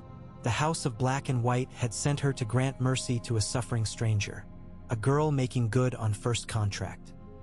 Yet whispers of Qyburn's crimes reached her. The name on her list breathed foul. She followed jailers, eyes cold. When guards slept wine-drugged, Arya slipped key from belt, open cell. Qyburn looked up, startled. A girl with servant's face leaned in, whispering, "Vala Morgulis." She pressed lips to his. He flinched, and in that kiss the glass splinter passed. Arya stepped back, shut door, relocked. Qyburn coughed, swallowing unknowing. She vanished into tunnels. Minutes later, Qyburn's throat burned frost green. He clawed gums as lungs ruptured in silence. The faceless girl had balanced books. On the walls above, Tyrion oversaw grain distribution. Sudden bell peals rippled, alarm. A raven from Duskendale shrieked. Plague signs in Tyrell wagons. Drivers coughing, tongues green. Tyrion cursed. Even with Qyburn jailed, poison traveled. He ordered wagons isolated outside Mudgate Palisade. Mace protested but Tywin enforced. Dozens placed under guard. Maesters brewed vinegar washes. Men burned clothing. Suspicion roiled between camps. In Stannis' trenches, similar illness emerged. 5 sentries gasping. Davos feared spores borne by breeze. He rode to council demanding joint cordon. Tywin agreed, and for first time in memory, lion and stag banners flew side by side on plague wards. Riverrun bastions came into view for Sansa and the Hound after 7 days' ride. But banners atop towers were pale gray, not Tully red, Bolton flayed man snapping. Smoke curled from siege lines. Blackfish's outriders returned. Roose Bolton seized Riverrun during chaos. Fry crossbows ringed walls. Stark hopes gutted. Sansa's heart stuttered. Sandor spat. Kings and queens tar themselves with wildfire while leeches cut throats.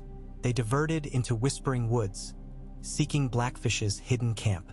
By brook clearing they found 80 archers and several hundred men. Blackfish greeted them grimly. Riverrun fallen, but not Riverlord's hearts. We raid supply lines tonight. Sansa stepped forward. I can rally bannermen. They know my face. Blackfish frowned. Too dangerous. But Sansa insisted. She shed city tatters, donned mail shirt lent by a soldier, hair braided northern. Hound strapped sword to her waist. Lightning flickered. In its flash, for a heartbeat, she seemed a stark queen born of fire and blood. Jon Snow received ravens from Riverlands and Capital. Cersei dethroned, Tri-Council convened, plague rages. He conferred with northern clans in Winterfell's great hall lit by new-forged sconces. Lady Barbary Dustin urged strike south while lords mired in turmoil. Wyman Manderly counseled holdfast, they must rebuild after Bolton betrayal. Tormund Giantsbane laughed from bench. While you argue, winter stomps boots. Ghost prowled behind, hackles high. Jon's gaze settled on banners of houses loyal and traitor alike. He lifted Longclaw. The dead march soon. Still, we cannot ignore Bolton seizing Tully lands nor plague-threatening realm. I'll lead small hosts south, seek alliance, warn of Night King. The wall stands, but hearts must stand too. Devon Karstark swore blade. So did Lyanna Mormont's envoy. Jon nodded. He would ride at dawn, again pulled between family and fate. Off Cape Rathcliffs, Daenerys' fleet fought storm. Waves hammered hulls. Lightning illuminated coastline studded with jagged rocks. Yet ahead, torchline beckoned. Signal from sympathizers at Rain House, seat of House Wild. Drogon wheeled above, roaring challenge at thunder. At anchor, small boats ferried Dany ashore. Wild knights knelt, presenting grain stores for her crew. Gossip of plague in capital. Rumors her father's enemies burned for crimes. She listened, silent. When offered lodging, she declined. "I march for Dragonstone first. Ancestral seat must answer." Yora eyed Black Horizon. Stannis once occupied Dragonstone. Now he warred amid ashes. But Daenerys would retake fortress birthed of her name, or torch it if haunted. In Dragonstone's painted chamber, Princess Shireen studied map under flickering candle. She traced sailing routes, wondering when Mother returned. Patchface danced, singing, "Under the sea, all men are free, but here above they roast." The rhyme chilled her. Thunder rumbled outside. A sentry burst into hall. Sails bearing three-headed dragon approached. Shireen's heart thudded. Aunt Daenerys? She hurried to ramparts. Lightning revealed black and crimson banners. Fear-tinged thrill. New queen or new war? Back in King's Landing, Midnight Torch Patrol found Qyburn dead. Tyrion inspected body. Lips green, eyes bulged. No wound but a tiny shard between teeth. He recognized the poison sign. Someone silenced him. Tywin arrived. Tyrion voiced suspicion. Cersei's command. Tywin's jaw clenched. Even if proof gone. He ordered body burned outside walls, no ceremony. But Tyrion's mind churned. If Qyburn gone, plague cure vaporized. Unless he hurried to Qyburn's study, rifled notes. He found coded journal charred around edges. He tucked into vest. In his own chamber, he and Varys transcribed. Symbols described antidote. Yeast distillate neutralizing vapor acid. Ingredients common but process complex. Tyrion sighed. Pycelle must brew. Time short. Thunder boomed again. He looked toward skies red from campfires. War still waited. At dawn, Tri-Council reconvened. Chairs flanked by healers wearing vinegar-soaked cloth. Tywin announced Qyburn's death. By plague. Stannis' eyes narrowed, but he let it pass. Tyrion presented Qyburn's notes, offering antidote to all camps. Mace applauded. Tywin allowed. Stannis nodded curtly. Melisandre called it, "Death turned back upon itself." Across Stone Pit, Cersei's chair sat empty. Tywin stated, "The former Queen Mother faces tribunal once plague abates." Tyrion glimpsed flicker of relief in Mace's eyes. Tommen's future queen awaited. Agenda shifted to Riverrun crisis. Tywin proposed sending Tyrell host north to relieve siege. Stannis protested resources diverted. Tywin countered. Containing Bolton treachery wins realm's loyalty. Mace, eyeing glory, agreed. Ser Loras leads. Thus Knights of Reach marched by dusk. In dungeons, Arya shed servant face, emerging as washerwoman bound for docks. She overheard guards speak of Tyrell host riding north and Dragon Queen landing south. She smiled, chaos her ally. She boarded a fishing skiff bound for salt pans. Map stolen showing Fry supply roads. Needle hid under cloak. Names waited. 2 nights later, inside Tower of the Hand, Cersei pried loose stone beneath cot, revealing hidden emerald file. Last of Qyburn's powders he had delivered days before incarceration. She uncorked carefully, inhaled faint pine, eyes burning. She whispered to Phantom Jaime in memory, "For our children." She tipped powder into hollow pommel of dagger. She would use it where needed, perhaps on father, perhaps new queen. Beyond Blackwater, Tyrell host reached outlying hamlet where wagons burned, villagers gutted. Bolton scouts left flayed bodies nailed to trees. Se luras fui blaza. He rallied cavalry. At dawn they thundered north, determined to cleanse riverlands. Yet some wagons carried grain-coated green dust from plague wagons they did not know. Within Riverrun's walls, Roose Bolton dined on trout.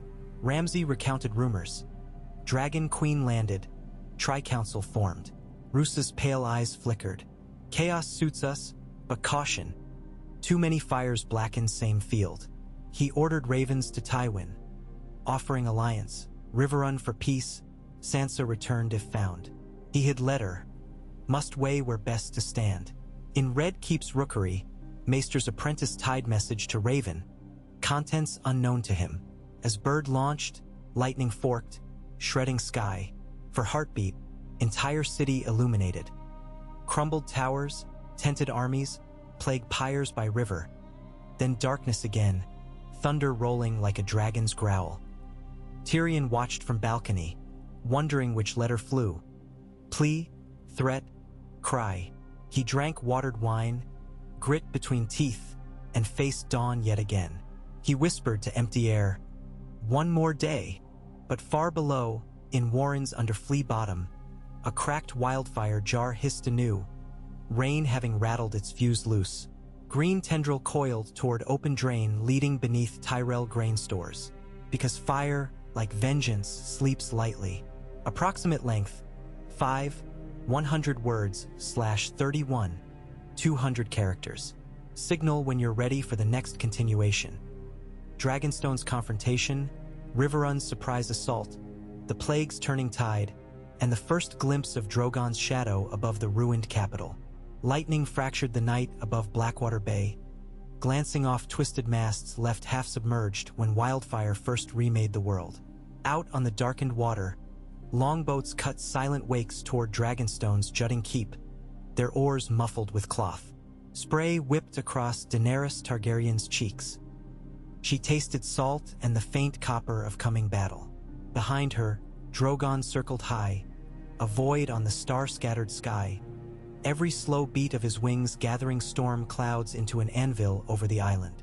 The boats scraped ashore beneath the shadow of spiked headlands. Weak torchlight quivered atop the sea gate. Stannis' men still garrisoned there, but few remained. Daenerys leapt into ankle-deep surf, black scales of her armor glimmering as crew splashed after her. Jorah Mormont signaled the advance. 2 unsullied files slogged up the shingle, spears level. From the rampart, a panicked crossbow bolt hissed by, missing. Grey Worm gestured. His front rank loosed javelins. 2 defenders toppled. A third fled into inner stairs. Within minutes, the gatehouse fell. The queen strode beneath its archway, footsteps echoing where once she had been born in a tempest. Drogon's roar shook crenellations. The garrison hurled weapons aside. Daenerys ordered them bound but spared. Stormborn mercy for stormbroken men. A lone girl appeared in the courtyard, cheeks flushed purple by birthmark. Shireen Baratheon clutched Rhaegar Dall, flanked by Maester Pylus and 3 trembling guards. Candlelight danced on her scaled skin. She stared, wide-eyed, at the silver-haired woman encased in black. "Are you the Dragon Queen?" Her voice quavered, polite beyond her years. Daenerys knelt, rain pinging on pauldrons. "I am Daenerys of House Targaryen."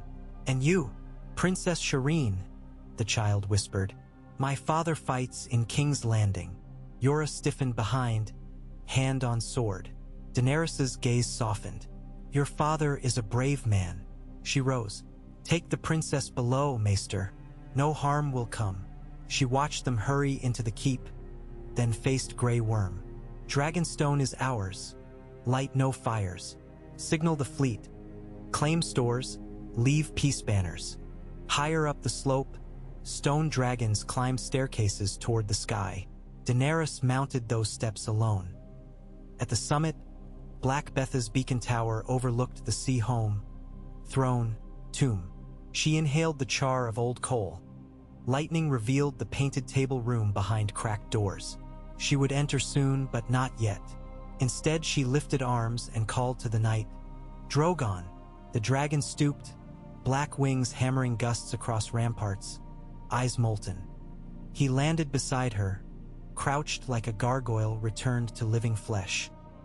His heat beat against her skin, and she laid a hand on his warm scales. "Tomorrow," she murmured in Valyrian, "we fly west, half a realm away." The banks of the Red Fork smoldered under first light as Ser Loras Tyrell's outriders ranged ahead of the main column. Green plumes of House Tyrell snapped crisp above visored helms. Rain had scoured their banners, but wind still carried faint tang of rot from plague wagons abandoned on the King's Road. Loras inhaled, thought he smelled pine. He dismissed it. Blackfish's scouts met them at an oak-ringed ford. Brynden Tully dismounted, water beating on his mail. Arrows bristled from quivers at his back. His eyes were cold flint. "My river is closed to roses," he greeted. "Submit to my command or take the eastern road." Loras removed helm, curls plastered. I come to break Bolton's siege, Ser Brynden, not steal your glory. A fry knife in one hand, Bolton saw in the other, Blackfish growled. They murdered my kin while your lord father feasted. Feasting ends today, Loras retorted. Stand with me. We'll flay the flayed man. Sansa Stark emerged from behind Tully's ranks, cloak hood down. Hound loomed at her shoulder. Loras blinked. Court rumor said the girl lost at King's Landing. She spoke with Wintersteel. House Stark welcomes roses to Riverrun, but no truce with Fry or Bolton. Her presence sealed compact. Within hours, Tyrell infantry filed across Secret Ford guided by Tully Rivermen. Rain resumed thin, steady. By dusk, the combined host cam. Ped in alder groves a mile from Riverrun's torchlit walls, where Bolton sigils hung. Inside battered ramparts, Ramsay Snow lounged beside Brazier, peeling an apple with flaying knife. Thunder rolled. He caught scent of moisture heavy with decay. Pine again and grinned. Visitors. Roose Bolton studied reports delivered by Sallowmaester. Tyrell numbers dwarfed his, but Fry reinforcements days away. His cold eyes flicked toward the river, sluggish under rain. If they assault across mud hills, we bleed them. He closed scroll. If they wait, plague will kill for us. In King's Landing, Tyrion Lannister stalked damp corridors beneath the Tower of the Hand, reading Qyburn's charred notes by lantern glow. Pycelle tottered behind, wheezing from climbing debris-clogged stairs. The antidote requires slow fermentation, Pycelle complained. 3 days at least. Then brew barrels, Tyrion snapped. Put every street rat to stirring. He halted at balcony where Tywin conferred with Davos beneath stretched tarpaulin. Tyrion approached, proffering parchment. Progress, Tywin asked. Possible cure, Tyrion said. And message from Dragonstone. Daenerys has taken the fortress. Tywin's knuckles whitened on scroll. This queen arrives while we wrestle plague. Davos grimaced. Stannis' daughter is hostage? She will be treated as guest, Tyrion replied. Stormborn's record suggests mercy to children. Tywin bristled. Mercy is weapon. The realm's patience thin. Lightning flashed purple. Thunder hammered. Tywin's gaze tracked west beyond smoldering skyline. Prepare defenses on rooftops, ballistae coated for dragons. And send envoys. If Targaryen wants throne, let her share plague first. Deep within the dungeons, Arya Stark navigated sewer tunnels, needle held low. Water slicks shimmered lurid green, remnants of wildfire seep. She reached a grated alcove opening beneath Flea Bottom Square and listened. Up there, gold cloaks shouted curfew orders. Beyond, coughing echoed. She mapped 4 routes, stored them like stones in her pocketed mind, then retreated under cover of stench toward the river outlet. At water's edge, she found a small skiff where the Hound once stood guard nights earlier. He was far north now. Arya slid boat into current and paddled for dark pilings of the siege bridge that spanned Blackwater. Planning to slip downstream, Riverrun awaited. But a faint keening drifted along water. Child's cry. She moored under collapsed pier, climbed. In doorway of charred shack lay girl of 5, alone, lips tinged pale green, chest rattling. Plague. Arya's training whispered. A gift of mercy. Yet girl's eyes clung to life. Arya knelt, produced sealed waterskin steeped with vinegar given by kindly maester she robbed 2 nights ago. She coaxed sips between cracked lips, murmuring northern lullaby. Girl clung to her fingers. Arya realized needle's purpose stretched beyond death. She wrapped child in soot-stained blanket, carried her back to skiff. Plan changed. First deliver innocence to Maester Camp on Islet. Revenge could wait heartbeat. Under the red keep's throne room, Cersei smeared salve over her reopened wound. Blood turned bandage pink. She passed dagger across flame until blade glowed faint. Powder hidden in pommel warmed, its stink subtle pine. She pictured father's face when green breath seized lungs. Tonight, perhaps during council supper. Keys rattled. Ser Boros entered. flanked by Dornish guards newly arrived. They bowed. "Lady Cersei, Ser Kevin requests your presence at Vesper prayers." "I decline," she said coolly. "Orders direct," Boros insisted, though voice uncertain. Dornish spears angled. Cersei smiled inwardly, easier to kill in crowd. She plucked cloak, concealed dagger, and followed. Twilight at Dragonstone brush towers vermilion. Daenerys stood upon curtain wall with Shireen wrapped in wool cloak too large. Below, sailors unloaded sacks of grain and crates of fresh water. Storm had blown out. The bay lay still. "Father says your family burned people," Shireen said softly. Daenerys's throat tightened. "My father did." She knelt to meet I vow I will not.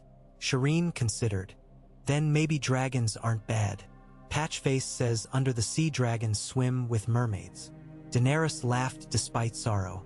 She touched girl's scarred cheek. "When war ends, perhaps you'll ride one." Shireen's eyes widened, hope flickering. Behind, Yora approached. Ravens arrived. Tri-Council invites parley on neutral ground. Stannis demands daughter's return. Daenerys rose. "Send Raven back. I will speak with Hand of the King first." Tyrion. "Arrange meeting at the ruins of the September of Baelor, 3 days hence." "Risky," Yora warned. She looked to Drogon perched on rocky spire. "Let them risk." At Riverrun, mist climbed parapets as Tyrell Tully host assembled before eastern walls. Blackfish ordered silent advance. Loras's knights unlashed pavises daubed with frog fat to muffle arrows. Inside, Bolton horns sounded alarm. Oil cauldrons primed. Sansa sat astride a piebald mare at rear, flanked by Clegane. Her stomach churned, but she mastered fear. Ned's voice long ago taught, "When snow falls and the wind blows, the lone wolf dies, but the pack survives." She lifted Stark banner stitched on river blue field. Across moat, torches flared on gatehouse. Ram's horn blared. Tyrell scorpions launched first volley. Burning pitch balls slammed ramparts. Under cover, Tully ladders rose. Blackfish climbed first, axe catching moon. Bolton arrows hissed, some extinguished by drizzle. Fight spilled onto wall walks. Iron on iron, screams muffled by mud. Loras and Brightwall guard galloped along moat searching weak plank draw. They found side postern half open to receive patrol. Cut them down, wedged barrier. Squires hauled bridge planks. Footmen hurled grapnels. Within minutes, 50 rows into courtyard. Inside Great Hall, Roose Bolton listened to crash of combat, face impassive. He gestured to Maester packing scrolls. "Signal retreat if curtain falls." Ramsay burst in, blood splattered, exhilarated. "Come, father, flay knights," he urged. Roose's gaze icy. "We survive, not dally." Ramsay's grin faltered. He followed father down secret passage leading to river pier where skiffs waited. Back above, Blackfish seized gatehouse winch, hoisted portcullis. Tyrell horn sounded. A roar rose as green and red flood into courtyard. Sansa watched from ramp as Bolton sigils toppled. Yet thick clouds of pale smoke drifted, grain dust. She recognized smell. Pine? Hound sniffed, eyes widened. "Back!" he barked. Moments later, flames hissed, not orange but green. Bolton soldiers carrying looted Tyrell wagons had broken sacks coated with plague dust. Stray torch ignited vapors. Courtyard erupted emerald. Men burned soundlessly. Loras rained as wildfire geyser curled. Brightwall guard toppled, armor melting. Blackfish swore, ordered water lines, but river gates jammed. Flames climbed ancient beams. Riverrun threatened second doom of King's Landing. Sansa spurred mare toward gatehouse bell tower where ropes dangled. Hound galloped after. They reached interior stair. Smoke thick. She coughed, eyes stinging. Clegane smashed shutter, letting air rush. Below, Tyrell and Tully scrambled for buckets. "Bell's bronze," Sansa gasped. "Melted in capital, here still whole." Hound understood. He cut rope, tied to saddle pommel. She mounted, urged mare. Rope hauled clanging bell downward. smashing through floorboards to courtyard, fracturing water cistern beneath. Geyser of river water erupted, drenching wildfire patches, quenching many. Flame hissed but died. Smoke billowed gray-green. Loras rallied knights. Final spur cast Bolton guard aside. Banner of flayed man ripped down. Trout and Rose twins hoisted anew. Riverrun retaken. Among survivors, Sansa knelt by blackfish feeding sand atop smolders. He clasped her shoulder. Riverrun is yours to command. She shook head. It belongs to Tully, but if we hold together, North will rise. From river, hunters captured escaping skiff. Ramsay missing, Roose cornered. They dragged him ashore. Loras drew sword. Riverlords clamored vengeance. Sansa stepped forward. For crimes against my house and realm, I pronounce sentence, she said, voice steady. She met Roose's placid stare, raised borrowed dagger, drew across his throat. Blood sprayed into runoff water, washed away. Blackfish lowered eyes. Justice served. In King's Landing, antidote vats simmered in alchemist halls under Pycelle's supervision, though real craft by novice apothecaries led by Tyrion. Yeast bubbled. Copper coils dripped clear liquor smelling of honey. They filled clay bottles stamped with lion, stag, and rose sigils. Maester caravans carried doses into plague wards, forcing sufferers to inhale vapors through linen tents. Many perished. Many more revived, coughing black while then breathing free. Hope rekindled. But beneath Butcher's Market, concealed jar burst, sending green flame up Butcher's chimney, cooking roof. Fire brigade contained before spread. Yet Tywin saw, endless game of cinder whack-a-mole. He summoned Tyrion at dawn. The jars must be hunted. Every cellar. Offer gold bounty per pot found. Death for hoarding. Tyrion nodded, though weary.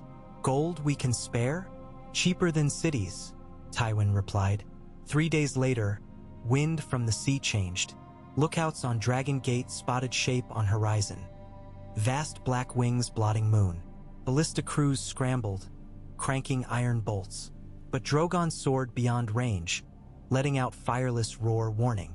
At his back followed 2 smaller shapes, Regal and Viserion. Behind them, sails.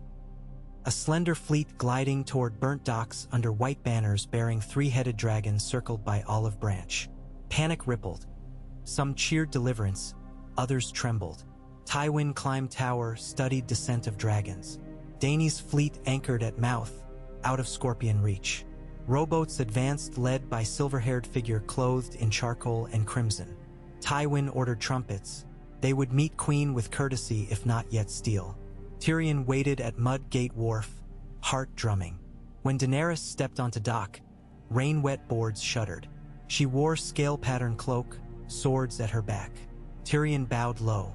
Queen Daenerys, welcome to the ashes, he said. Her violet eyes studied charred skyline. I expected ruin, but not ghosts. She paused, softening. You wrote to me. I did. He straightened painfully. This realm needs dragons, but dragons guided by mercy. Drogon landed on Breakwater, causing soldiers to flinch. But he folded wings, sat statue still. Dany looked past Tyrion toward walls where soldiers hoisted white flags with Tri-Council seal. Lead me to your council. Let them see not terror, but change. Inside Great September Skeleton, now Council Hall. They gathered Tywin, Stannis, Mace, Davos, Varys, Pycelle, Cersei absent. Lightning flickered through open vault overhead. Daenerys stood at table's head, Tyrion at her right, dragons swirling clouds outside like heralds. Stannis eyed her. Another claimant. I claim birthright, she said, but I offer alliance. Purge plague, rebuild realm, then determine throne by council or by fire. Tywin's jaw flexed. Tri-Council expands to 4? Too many heads. Dragon has 3, she countered, faint smile. 4th tempers flame. Mace clapped awkwardly. Stannis folded arms. Davos met Tyrion's gaze, saw plea for peace. Tywin weighed prospects. Targaryen threat inevitable. Better within walls than above. He inclined head. Council accepts Queen as provisional member. pending oaths. No dragonfire unleashed within leagues. Unless Wildfire rises again, Daenerys added. Stannis barked agreement. Mace paled. Tywin nodded. So be it. Tyrion exhaled. Varys permitted himself rare true smile. From rear arch, Cersei watched through veil, dagger hilt in sleeve. Green powder within awaited father's breath. But Drogon's head snaked through broken window, golden eye fixing on her shape. Heat pulsed. Cersei froze. Dagger slipped. She melted back into shadows, retreating. Assassin queen thwarted by beast beyond politics. At Riverrun, Blackfish hosted Victory Council. Tully, Tyrell, Stark banners side by side. Messenger Raven delivered Tri-Council expansion news. Sansa listened as scribes read. Hope tempered. Lannister still ruled, but dragons offered leverage. She rose. I ride to King's Landing to speak for North, for Robb. Blackfish objected. Hound doubted sanity. Yet she insisted, pointing to burning horizon south. If peace forged, Northern voice must shape. I am Stark and Tully. They will listen. Loras offered escort of 20 knights. Hound vowed guard unto end. At dawn, cavalcade departed through river fog, banners furled to avoid fry eyes. Behind them, Riverrun's towers fluttered with trout and direwolf again. In King's Landing, antidote doses have new deaths. Work teams cleared streets, piling rubble for walls. Tyrell engineers pumped clean water. Dragons perched on September ruins, keeping citizens eerily calm. No thief dared risk flame. Stannis visited Shireen in guest chambers of Maegor's Holdfast. He burst with relief seeing daughter alive, though attended by Silver Queen. Daenerys stepped back, letting father embrace child. Melisandre watched doorway, ruby pulsing. Fire and shadow danced new steps. Tyrion and Davos spent long hours in Tower Room drafting charter. Great Council of Seven, Lion, Stag, Rose, Dragon, Wolf, Sun, Kraken, each voting on throne. Tyrion scrawled, no crown by lineage alone. Davos amended with, and no city by fire again. They sealed with wax, first blueprint for realm beyond kings. Night fell hot and still. In Flea Bottom, final cracked jar discovered beneath brewers' kills. Workers doused it with antidote liquor. Flame refused to spark, pine stink dulled. Tyrion himself oversaw burial beyond walls. He watched jar lowered into pit lined with lime, shivered. Sleep forever, he muttered. Yet below Tower of the Hand, Cersei cloistered, fingering empty pommel. She stared at faint scratches on stone lion she doodled with blood. Green vengeance denied. She felt something crack. Pride giving way to desperation. Even crownless, she plodded. But footsteps approached. Ser Kevin escorted Lady Marjorie to see her future mother-in-law. Cersei smiled cold. War continued, only shape changed. Far north, Jon Snow's host crossed White Knife Ford when Raven found him. Riverrun liberated, Tyrell Tully packed, dragons arrived. He halted column. Night King still threatened, but Southbred détente. He penned reply to Sansa, hold fast. I ride to Eastwatch, then south with Wildling Vanguard. North must lend hand of ice to realm of ash. He sent Raven, then faced horizon where Aurora shimmered. Ghost howled. War beyond living stirred. 3 days after Daenerys joined council, Drogon swept above city at dawn, casting Leviathan shadow across scarred towers. Small folk lingered outside hovels, staring up with something like belief. For first time since Green Fire, bells rang, hastily recast from scrap, their tone ragged but hopeful. Their song merged with thunder of dragon wings. Tyrion stood beside Daenerys on rampart overlooking Blackwater. Shipyards bustled again. Tyrell grain barges offloaded. Stannis' sailors repaired burned galleys. Flying embers of last wildfire spark hissed into sea. Do you think they'll forgive? Daenerys asked quietly. Cities forget, Tyrion answered. But they never forgive. We must give them new memories. Drogon banked low, stirring air like promise. Behind, Red Keep's melted spires glittered under climbing sun. Ruined, yes, but catching light anew. In that fragile dawn, with plague waning, war paused, and 3 dragons guarding a treaty inked in blood and tears, Westeros inhaled together for the first time since the first pot shattered. Whether the breath became sigh of peace or gasp before deeper fury waited on hearts of queens, wolves, and shadows yet unmade. But for one trembling heartbeat the realm balanced. Green ghosts buried, black wings spread, red lions leashed, white roses blooming over river of ash. And in distant crypt beneath Winterfell, old kings slumbered in stone, dreaming of fire and ice finally meeting. Not as doom, but as dawn. Approximate length this installment, 5,100 words / 31,000 characters. Signal when you'd like the tale to continue. We can chart Sansa's arrival at the Dragon Council, Jon's march with wildlings, Ramsay's dark resurgence, and the shadow war within the new fragile peace. Rain lingered in pale mist over King's Landing, turning every lantern halo into a bruised blur and muting the clamor of carts creaking beneath fresh grain sacks. Day by day, the city's corpse absorbed new sinew.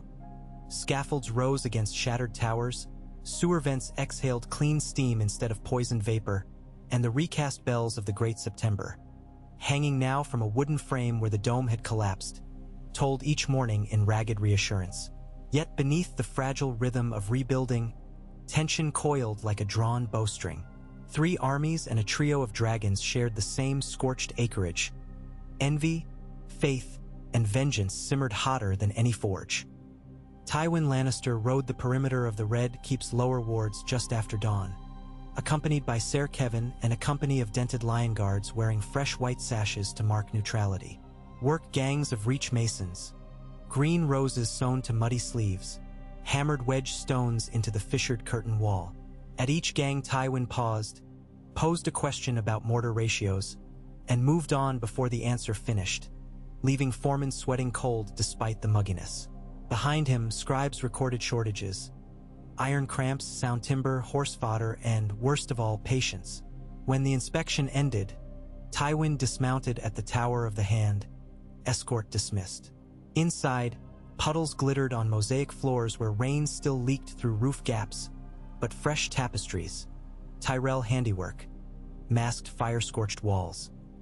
He strode to the refurbished council chamber, a long hall created by knocking out shattered partitions, crowned by a makeshift ceiling of interlaced sailcloth oiled against downpour.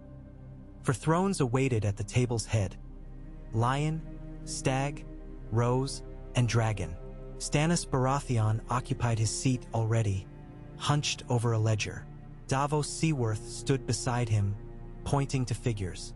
Across from them, Mace Tyrell toyed with a silver goblet while his cousin Maester Gorman adjusted spectacles. Varys hovered near a brazier, palms tented. A hush fell as Tywin entered, though thunder from distant surf filled the pause. "We convene without the Dragon Queen?" Tywin asked, removing gauntlets. Davos bowed. "Her Grace attends a sick ward in Flea Bottom. She will arrive." Tywin's lips tightened. Every minute the council delayed was a minute Cersei's rumors spread. He sat, signaling scribes. Mace leaned forward, voice breezy. "The Reach harvest presses. My people sow winter barley now. We must finalize levy remission before months turn." Tywin inclined head curtly. "The Treasury will remit tariffs once plague deaths fall below 100 per day." Stannis snorted. "Coin hoarded while corpses burn." Mace stiffened. "I burned corpses too, Lord Stannis. 500 Rose Road farmers because plague wagons leaked in my camp. My men deserve reprieve." Stannis's eyes flared, but Davos laid calming hand. Tywin rapped knuckles on table. "Sparrows pick at ruin because great birds bicker. We will settle quotas after today's census." The flap door parted. Daenerys Targaryen entered, cloak damp from drizzle, Grey Worm and Yora in tow, hair twisted into a single wet braid. She smelled faintly of vinegar and myrrh, antidote ward. She nodded to the lords, seated between Tywin and Stannis, a deliberate wedge. "Plague tents report 43 deaths last night," she announced without preamble. That lowers daily toll. Your tariff remission approaches, Lord Tyrell. Mace managed a smile he hoped looked grateful. Tywin watched her sidelong. She had learnt to speak their currency. She set parchment on table map of the Crownlands. Reconstruction must move beyond walls. Farmers return to ash fields find no seed. The dragons can transport grain sacks upriver in a day. Stannis interrupted. Dragons should ferry stones to fortify wall gaps. Grain first, walls second. Mace insisted. Death comes on empty belly or enemy sword, Stannis growled. Tywin interjected. Both concerns valid. We will divide flights. 2 dragons for Wallstone, 1 for seed. Daenerys lifted chin. Dragons obey me, not council votes, but they will serve the realm. I agree. Varys's silky voice threaded the tension. Excellent. While we feed bodies and shore stone, might we address hearts? Queen Marjorie arrives tomorrow by river barge to wed young King Tommen. He glanced toward Daenerys, apologetic. Legitimacy and hope. Stannis's jaw tightened. Daenerys's eyes cooled, but she said nothing. Tywin motioned scribes. Wedding at Moon's turn. We will provide security. Speaking of security, Davos produced a scroll. 2 nights passed. Bolton survivors attacked a Tyrell grain convoy at Maidenpool. Stole 20 wagons, cut throats. Mace cursed. Tywin frowned. Bolton's chaos hindered more than helped now. Stannis demanded permission to hunt Ramsay. Tywin granted it, if done quietly. Daenerys offered unsullied scouts to aid pursuit. Tywin grudgingly accepted. Thus concluded the morning session, on paper, peace. Sansa Stark's column wound south along the King's Road beneath dripping oaks. 20 armored Tyrell riders led. Gold roses dulled by weather, followed by 40 Riverland archers, then Sandor Clegane, and finally Sansa herself flanked by 2 rivermen. She rode astride a chestnut gelding. Stark direwolf banner rolled and strapped across saddle. Every hooffall steeled her resolve. Each milestone proved she was no longer the girl who dreamed of songs. They camped by a ruined inn at sunset. Rain eased. Sansa dismounted near smoldering cookfire, aching but alert.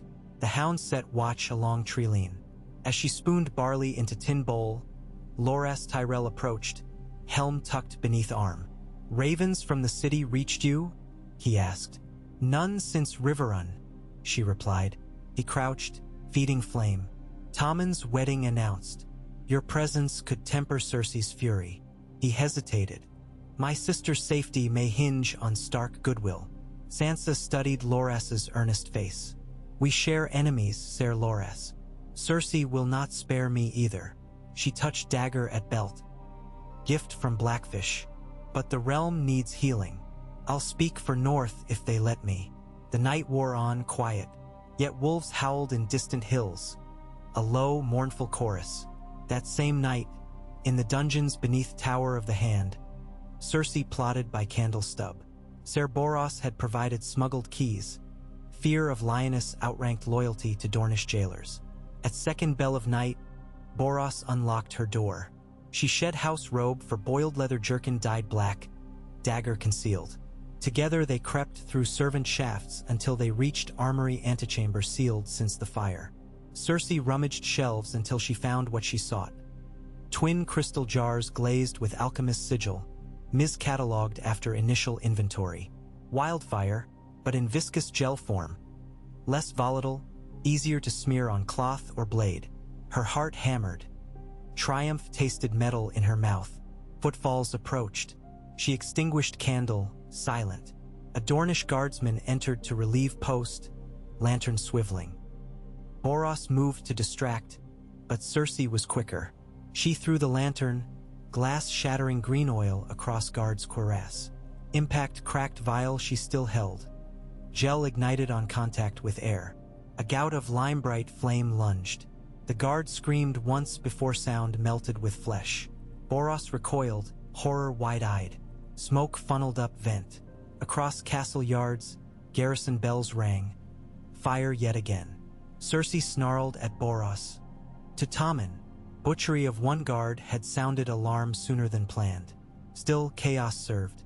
They dashed toward royal nursery while smoke billowed. In Maegor's holdfast, young King Tommen played Syvass with Princess Shireen under watch of Septa and Maesters. Daenerys had invited the girl for tutoring safe from plague. When bells clanged, guards hurried to positions. Ser Balon Swan met Tyrell sentries at Corridor Cross. Dornish crossbows readied. Cersei burst into hallway above nursery, Boros behind. Swan blocked pre-stairs. "My son, move," Cersei ordered. Swan shook head. "Queen's orders. King remains until fire's quelled." "I am his mother," Cersei hissed, raising blade dripping wildfire gel. Swan stepped, sword point steady. More guards rushed. Cersei's eyes flamed hotter than jar. She flung dagger. It clanged off shield, spattering bright droplets that hissed smoke. Swan lunged, disarming Boros. Cersei drew hidden stiletto, slashed. Swan's gorget deflected. She retreated 2 steps, found wall blocked. Guards advanced. A thunderous roar shook corridor. Dust cascaded from ceiling. The wall behind Cersei crumbled inward. Drogon's black skull thrust through, golden eye huge as buckler.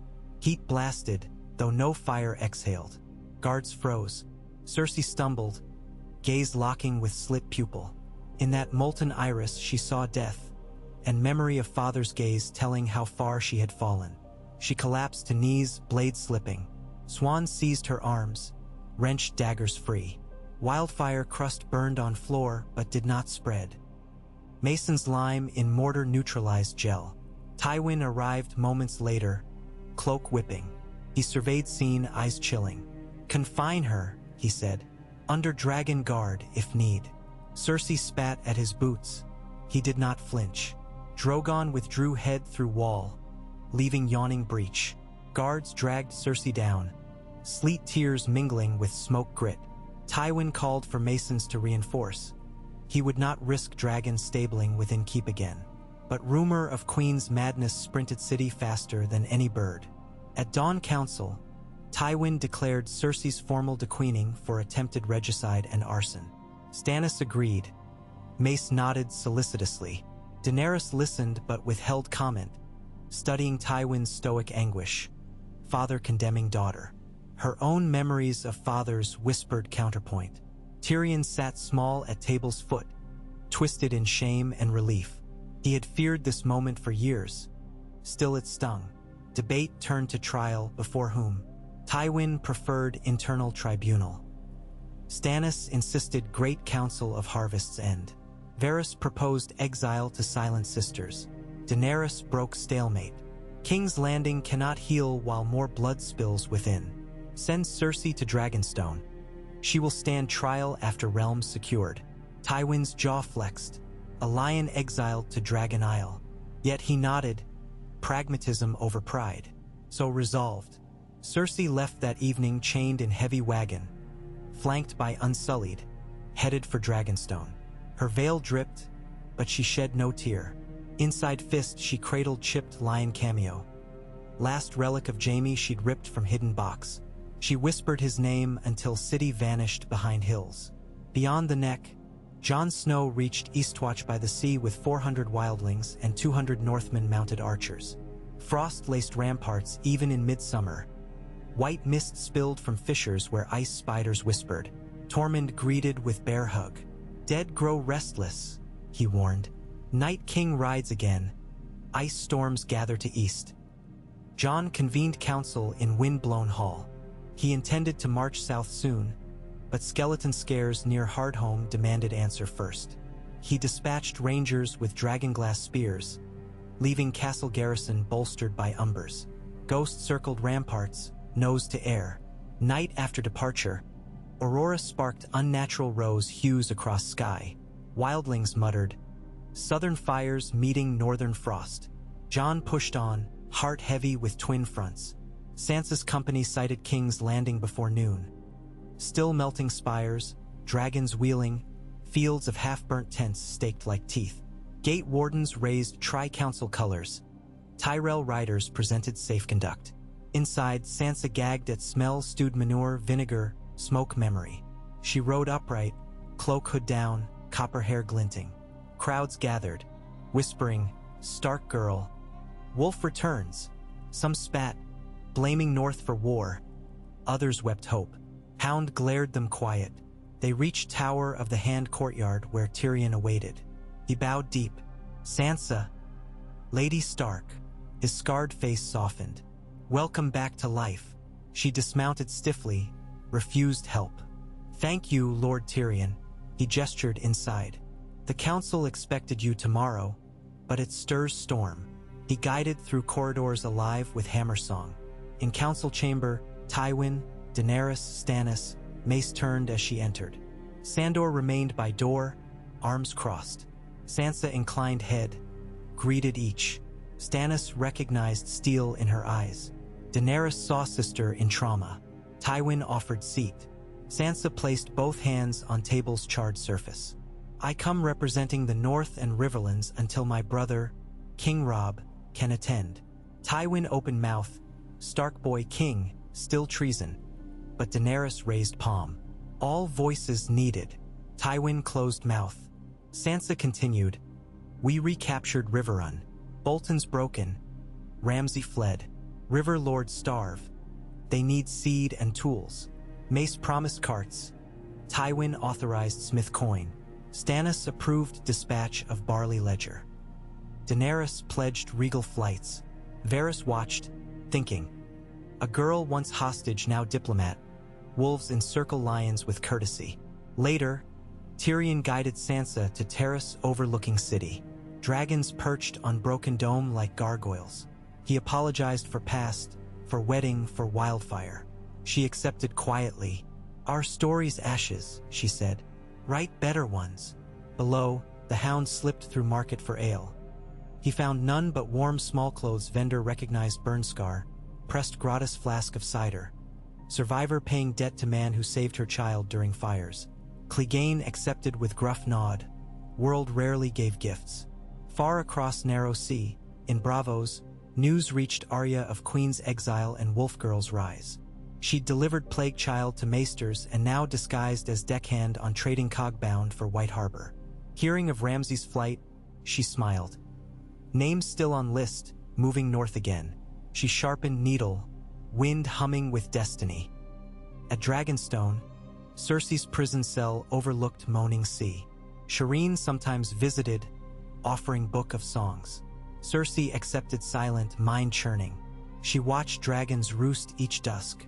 One night, Drogon landed on outer wall, torch eyes fixed on her grate. She met his gaze, anger melting to strange awe. The beast snorted flameless smoke, then leapt skyward. For first time since Jaime's death, she felt small part of fury leave. Bolton's son Ramsay regrouped south of Dreadfort with band of Skinnermen, Frey deserters, and outlaws drawn by cruelty.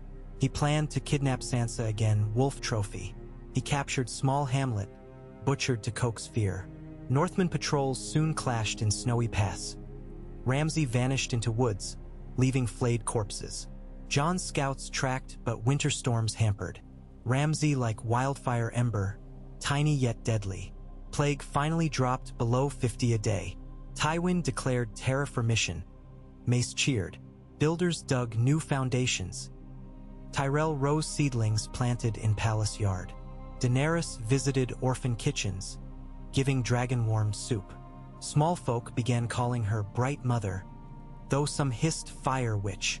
Yet beneath calm, factions schemed. Ironborn reavers under Asha Greyjoy raided southern coasts while council preoccupied. Dornish envoy arrived demanding justice for Oberyn. Great council set for Frostfall promised fireworks. Tyrion toiled nights writing charters. Sansa joined, suggesting clauses for northern autonomy, pledging grain tithes for wall defense. Stannis respected her clarity. Davos teased she'd make better hand than many men. Sansa smiled thinly. One evening, Daenerys invited Sansa to Lord Argilac's old Seaview gallery. They walked among toppled marble. Dany spoke of brothers lost, of dragons as burden. Sansa shared vision of snowbound Winterfell. They found kinship in survival. Lightning laddered horizon. Drogon soared above, exhaling luminescent flame that painted clouds violet instead of green. Sansa watched mesmerized. Fire no longer purely terror. Trial day for Cersei arrived. Great audience hall refloored with planks from Tyrell barges. Tri-Council plus Northern and Dornish envoys presided. Cersei entered robed in plain gray, wrists manacled. Crowd hush rippled. Tywin kept expression still, yet fingertips trembled once on rail. Charges read. Mass murder by Wildfire, attempted kingslaying. Cersei answered not guilty. She sought to protect kingdom from Stannis' heresy. Prosecution called Haleen the Pyromancer. Qyburn's notes. Decoded. Ser Balon Swan. Tyrell Masons. Defense lacked witness. Cersei dismissed counsel. Sansa testified calmly of Fire's devastation. Mother dead because of war, concealing truth. Tyrion testified on vault dangers. Daenerys spoke last. Fire is tool. Its wielder must bear consequence. Council deliberated near midnight. Sentence. Lifetime exile to the Silent Sisters. Vow of silence. Land stripped. Tywin pronounced verdict, voice breaking only once. Cersei laughed. A soft, cracked sound, then fell silent. Guards led her away. She did not look back. Some cheered. Some wept. Daenerys watched Tywin.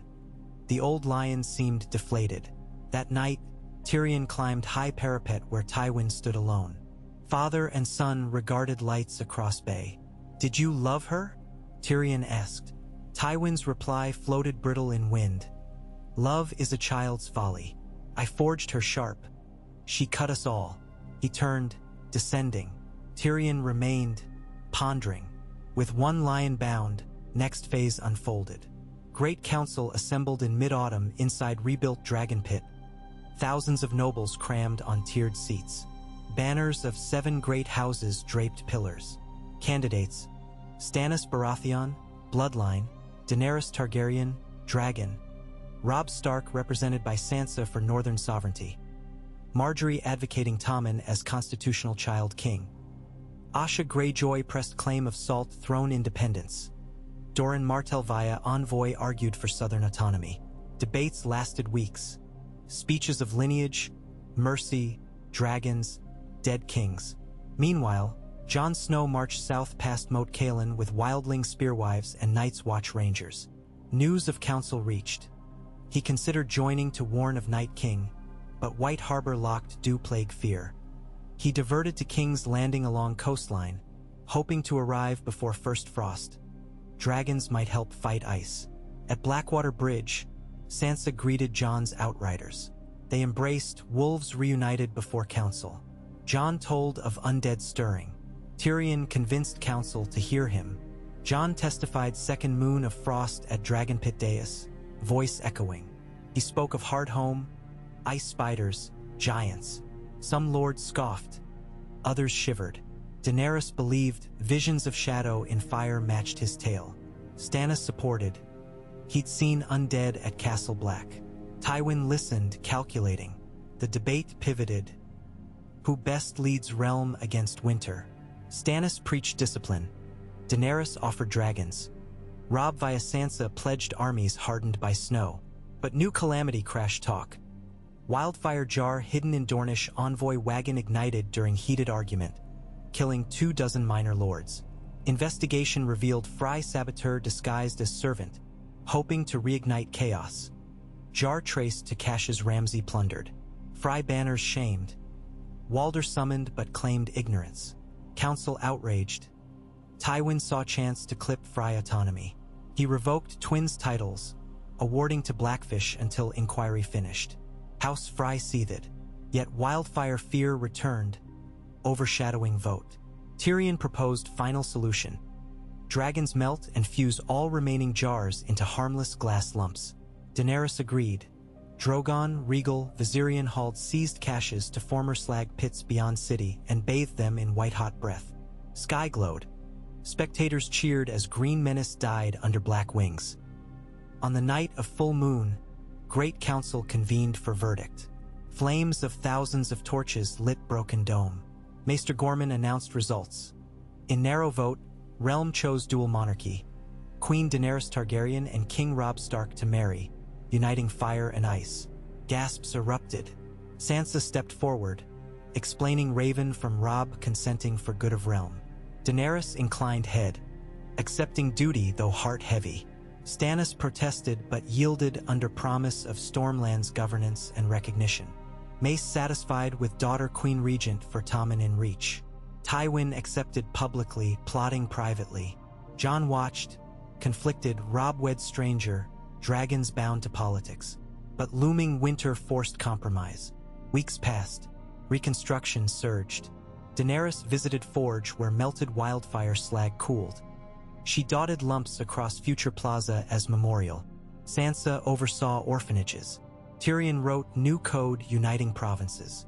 Tyrell feasts returned, albeit muted. On wedding eve, black sails appeared in dusk. Asha Greyjoy's fleet anchoring uninvited. She sought counsel, they brought grain, offered ships against undead. Council granted seat, but some smelled plan. Under same stars, Ramsay stalked encampments outside city, capturing Fry deserters, flaying to craft terror letters reading "Winter feeds on hearts." He dispatched by Raven into council. Threat if wolves rule. Tywin discreetly funded bounty on Ramsay's head. Varys deployed little birds. Wedding dawn. Banners of wolf and dragon entwined. Drogon breathing controlled flame arcs above bay like sunrise. Daenerys wore gown of northern wool trimmed with Valyrian scales. Robb wore black furs with red silk lining signifying dragon blood union. Under newly rebuilt Sept Arch, they exchanged oaths, uniting realm. Cheers thundered. Bells pealed true for first time. Tyrion toasted. Wine spilled. Jon stood witness. Ghosts of fallen watched. That night, feast stretched across palace yard. Music mingled Dornish flutes, northern horns, Karth drums. Dragons circled overhead like living constellations. For heartbeat, realm seemed healed. But lurking in sewer grate, a figure crouched. Fry assassin with remaining stolen wildfire pellet tied to rat bladder, intent on table where kings feasted. Before he moved, small voice hissed, "Vala Morgulus." Arya's knife kissed spine. Assassin collapsed. She dragged body into water channel unnoticed. Mission done. She watched feast from shadow, eyes reflecting flame, then vanished again. Winter finally roared south. Ravens brought word. Wall breached at Eastern Gorge. Undead host advancing along King's Road of Winter. Jon's warning realized. Council summoned emergency. Dragon riders, Daenerys and newly anointed Queen Sansa. Robb returned to field. Mounted Drogon and Regal with Jon and Arya revealed. As passengers, soared north to recon. Viserion remained guarding city. In sky above King's Road, they beheld storm front of swirling snow. Beneath, white walkers rank upon rank, eyes neon blue, spears of wrought ice. Jon felt chill seep through Dragon's saddle. Daenerys signaled. Dragons pummeled vanguard with jets of orange. Undead burned, melting to black ice puddles. But night K. ING rode zombie giant spider, raising spear of crystal. He hurled. Regal banked, spear grazed wing leaving frost wound. Arya clung, heart in throat. Drogon roared defiance, swooped to shield. Battle brief testing. Night King withdrew to blizzard. Dragons returned. Back at Capital, Council realized they had months, not years. All feuds moot. They drafted realm-wide levy. Greyjoy ships to ferry airy knights. Dornish spears to march through snow. Tyrion closed charter midnight, sealing with 7 wax sigils. He glanced at smoldering horizon. Flames of forges, not wildfire. He whispered, "From ashes, new dawn." Ramsay never lived to see the dawn. Northman hunters led by Hound cornered him near Ruby Ford amid early snow flurries. Clegane fought through half-dozen flayers, battered Ramsay's sword aside, slashed hamstrings, dragged him screaming to Sansa. She faced him calm, ordered he be fed alive to ghost-gray winter wolves. Fate executed, vengeance complete. By first snowfall in King's Landing, walls gleamed snow dust while Dragonfire forges blasted night. Forges cast dragonglass arrowheads by thousands. Northern smiths shared steel secrets with Dornish glassblowers. Ironborn smelted chaincasters. Reach produced bread.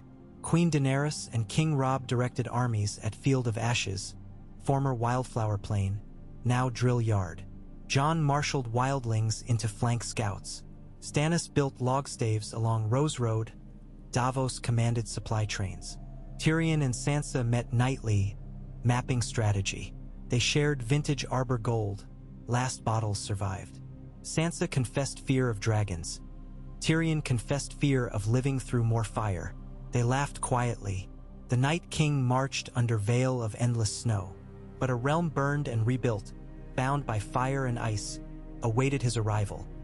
Dragons above, wolves before, lions and roses beside, krakens at sea, sun spears on flanks. Wildfire jars, now glass beads lining plaza, harmless, yet glinting when torches passed, reminder of cost. And his first great storm clouded stars. Drogon rose from Red Keep courtyard, spreading wings over city that once cowered but now believed. Thunder rolled like drums. Candles lit every window. From orphan garret to Maester Tower, voices lifted old, near-forgotten song. Not of seven gods, but of men and women who weathered green fire and now braced to meet white death. The war for Dawn had begun. Approximate length this installment, 5,060 words / about 31,200 characters. If you'd like the saga to continue, focusing on the United Army's campaign against the Night King, Jon's destiny amid dragons, or the political aftershocks inside a wartime capital, just say the word and we'll press deeper into the 5-hour narrative. The first flakes of true winter drifted over King's Landing like pale feathers, settling on half-rebuilt parapets and steaming where they touched forge fires. Atop the newly raised bastion of Dawn, a squat tower hastily fused from melted wildfire slag and fresh quarried granite. Tyrion Lannister watched the snow dissolve on his gauntlet, struck by how soft the world seemed for a breath, how deceptively peaceful. Below, thousands of men and women marshaled in orderly files. Northmen in frost-stiff furs standing shoulder to shoulder with Reach pikemen whose helms still bore wilted blossoms. Dothraki screamers holding captured Lannister lances. Wildling raiders sporting black glass blade edges. Unsullied ranks as even as cathedral columns. A dragon's roar unfurled over the mass like a banner of sound. Drogon banked above the mud gate, the beats of his wings scattering snowflakes into eddies that glimmered in the dawn. Tyrion took a pull from his wineskin, weak wine these days but warming. "It begins," he muttered. The Night King's host advanced south in 3 vast spear-tipped columns, snow squalls swirling around them as if the storm itself took orders. Jon Snow rode at the vanguard of the Allied army marching north to meet them. The frozen wind cut through his cloak, but Ghost padded beside his stallion, breath steaming, crimson eyes fixed on the horizon. To Jon's right, Daenerys Targaryen guided Drogon in a slow glide above the line, winter sun burning on obsidian scales. Regal, wings splintered but healing, carried Queen Sansa Stark in a fitted saddle of boiled leather and bronze. Arya crouched behind her, gray cloak fluttering, eyes narrowed against the gale. On Jon's left, King Robb rode with gray wind trotting at heel, each step echoing the other's heartbeat. They crested the ridge overlooking the Lone Light Hills, and the sight stole collective breath. A valley glazed with blue-white ice, its grass entombed, its stream frozen into jagged teeth. Across that glassed plain marched the dead, an impossible legion, silent except for creaking joints and the dry rustle of ice-rigid banners marked by spiral glyphs. The allies formed on high ground, banners whipping. Davos Seaworth counted fewer than 40,000 living, against thrice that number of dead. But theirs were dragons and fire, and the fragile miracles men make when fear narrows down to a single point of light. Stannis Baratheon rode a lean charger before the line, Lightbringer glowing ember red. He shouted commands. Unsullied shields locked. Northern spearmen knelt behind palisades of dragonglass pikes. Wildling archers knocked arrows tipped with black shards. Then the Night King raised his hand. Wind died. Snowflakes hung motionless mid-air. Time itself seemed to pause, as if the world waited for a coin to drop. A crack tore the silence. Jon's longsword, Valyrian steel, sliding from sheath. The world exhaled. The dead charged. Dragons fell first upon the enemy's left flank. Drogon and Regal exhaling twin torrents of flame so hot snow flashed to steam. But blue-white cold shimmered where fire struck a phalanx of white walkers. Their ice spears crossed overhead, crafting a dome that parted flame like water around stones. Some burnt, collapsing into crystal shards. Most pressed on, frost haloed. Unsullied advanced behind scorpion artillery carts refitted to launch barrels of sticky tar. Wildling slingers hurled firepots. Rows of the dead shattered beneath explosions, but limbs crawled still, grasping for ankles. Arya slid from Regal's saddle mid-pass, tumbling onto snow beside an advancing white giant. She darted beneath its sweeping club, leapt, and buried Valyrian dagger at base of its skull. The giant froze, ice spider webbing across flesh, then toppling with thunder that shook the valley. On the ridge, Tyrion oversaw trebuchets hurling dragonglass-laced boulders. Each impact sent glittering shrapnel through undead ranks, but the sea pressed forward inexorably. Beside him, Bronn cursed. "Can we not just bury them under rocks and be done?" "A fine idea," Tyrion said, "until the rocks get up and walk." He signaled another volley. Below, Northmen's shield wall bowed under first collision. Ice axes clanged. Flensed hands clawed between shield rims. Robb's roar carried as he plunged Silverfang into a walker's chest. The creature shattered, but shards skewered two men behind. Gray wind savaged kneecaps of ogre-sized wights, dragging them for pikemen to finish. Jon met the Night King in Glacier Haze midfield, Longclaw clashing against glacial blade that shed hoarfrost sparks. Each impact numbed Jon's fingers despite gloves. He pivoted, parried high, drove pommel into Lich's jaw, ice cracked but held. Ghost lunged, jaws closing on skeletal ankle. The Night King kicked, sending Wolf skidding. Jon barely raised guard before hail of spears followed. He rolled aside as Drogon's shadow fell. Flame sheeted, forcing the Lich back. High above, Daenerys felt Drogon buck as a swarm of winged wraiths, half spider, half bat, latched onto his flanks. She loosed Valyrian javelin, skewering two. The rest gnawed scales. Drogon roared, barrel rolled, shaking them off into fiery breath. On southwestern slope, Stannis angled his cavalry for flanking maneuver, but ice fissures opened, swallowing horses whole. He cursed the Red God, then rallied foot sergeants toward Gap. Hours blurred to minutes. Daylight dimmed under thunderclouds of conjured storm. Fire waned, arrows spent. Bodies littered ice like scattered obsidian beads and crystal splinters. Then horns blew from the rear. Tyrell trumpets, Greyjoy wargongs, Martell sand drums. Reserve wings arrived led by Ser Loras on a destrier barbed in dragonglass plates. Asha Greyjoys reavers hurling shark-tooth axes, Dornish spears whipping in sunbright arcs. They crashed into undead flank, sowing chaos. On hillside, Davos lit final beacon. 3 pillars of green flame, the signal for Queen Shireen's secret weapon. From ridge near Fontaine Woods emerged lumbering box frames. Giant wheeled housings built from salvaged wildfire slag, each containing thick copper vats.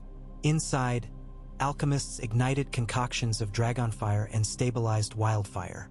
Valves hissed, torrents of scorching emerald plasma jetted across enemy center, carving a trough of instant vaporization. Snow turned to boiling fog roiling back over the dead. The Allied lines surged into vacuum, but at Valley's heart, Night King lifted arms. Sheets of ice blasted outwards, dousing wildfire storms. The azure glow in his eyes grew blinding.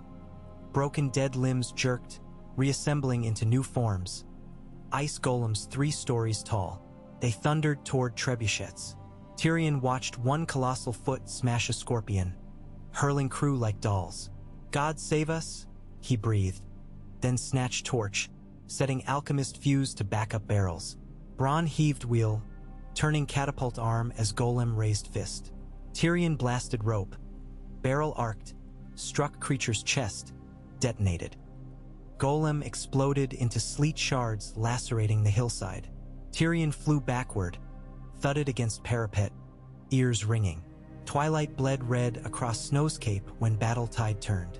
Regal, wounded but grim, bore Sansa toward Night King as Arya clung to saddle straps. Sansa leveled Stark-forged spear tip glinting dragonglass. Arya readied dagger, eyes on swirling storm around Lich Commander. Drogon swooped opposite with Daenerys and Jon astride, two Targaryen flames converging. Robb sent grey wind howling beneath, harrying walker guards. Night King realized trap too late. Dragon's flames billowed from dual fronts, forging tunnel of molten air. Jon leapt from Drogon's spine, sword gleaming. Wind whipped cloak as he plunged, screaming challenge. The Lich raised blade to parry. Sansa's spear struck from behind, skewering shoulder. Ice armor fractured. Arya followed spear down, spinning to bury dagger between chinks at spine's base. Night King staggered. Jon landed, long claw cleaving front breast. Blades crossed inside Frostheart. Cracks radiated blue to white. Daenerys uttered Valyrian command. Drogon's final breath roared point blank. Flame flooded fissures, turning ice veins incandescent. The Night King erupted in coruscating burst, shards spiraling skyward like shattered stars. Across valley, undead froze mid-strike, then crumbled, wolves of frost losing form. A silence deeper than night fell. Snow eased, storm walls collapsed.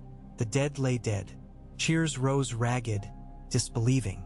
Men collapsed weeping. Dragons circled once, then banked toward camp. Robb dismounted, lifting Jon in embrace.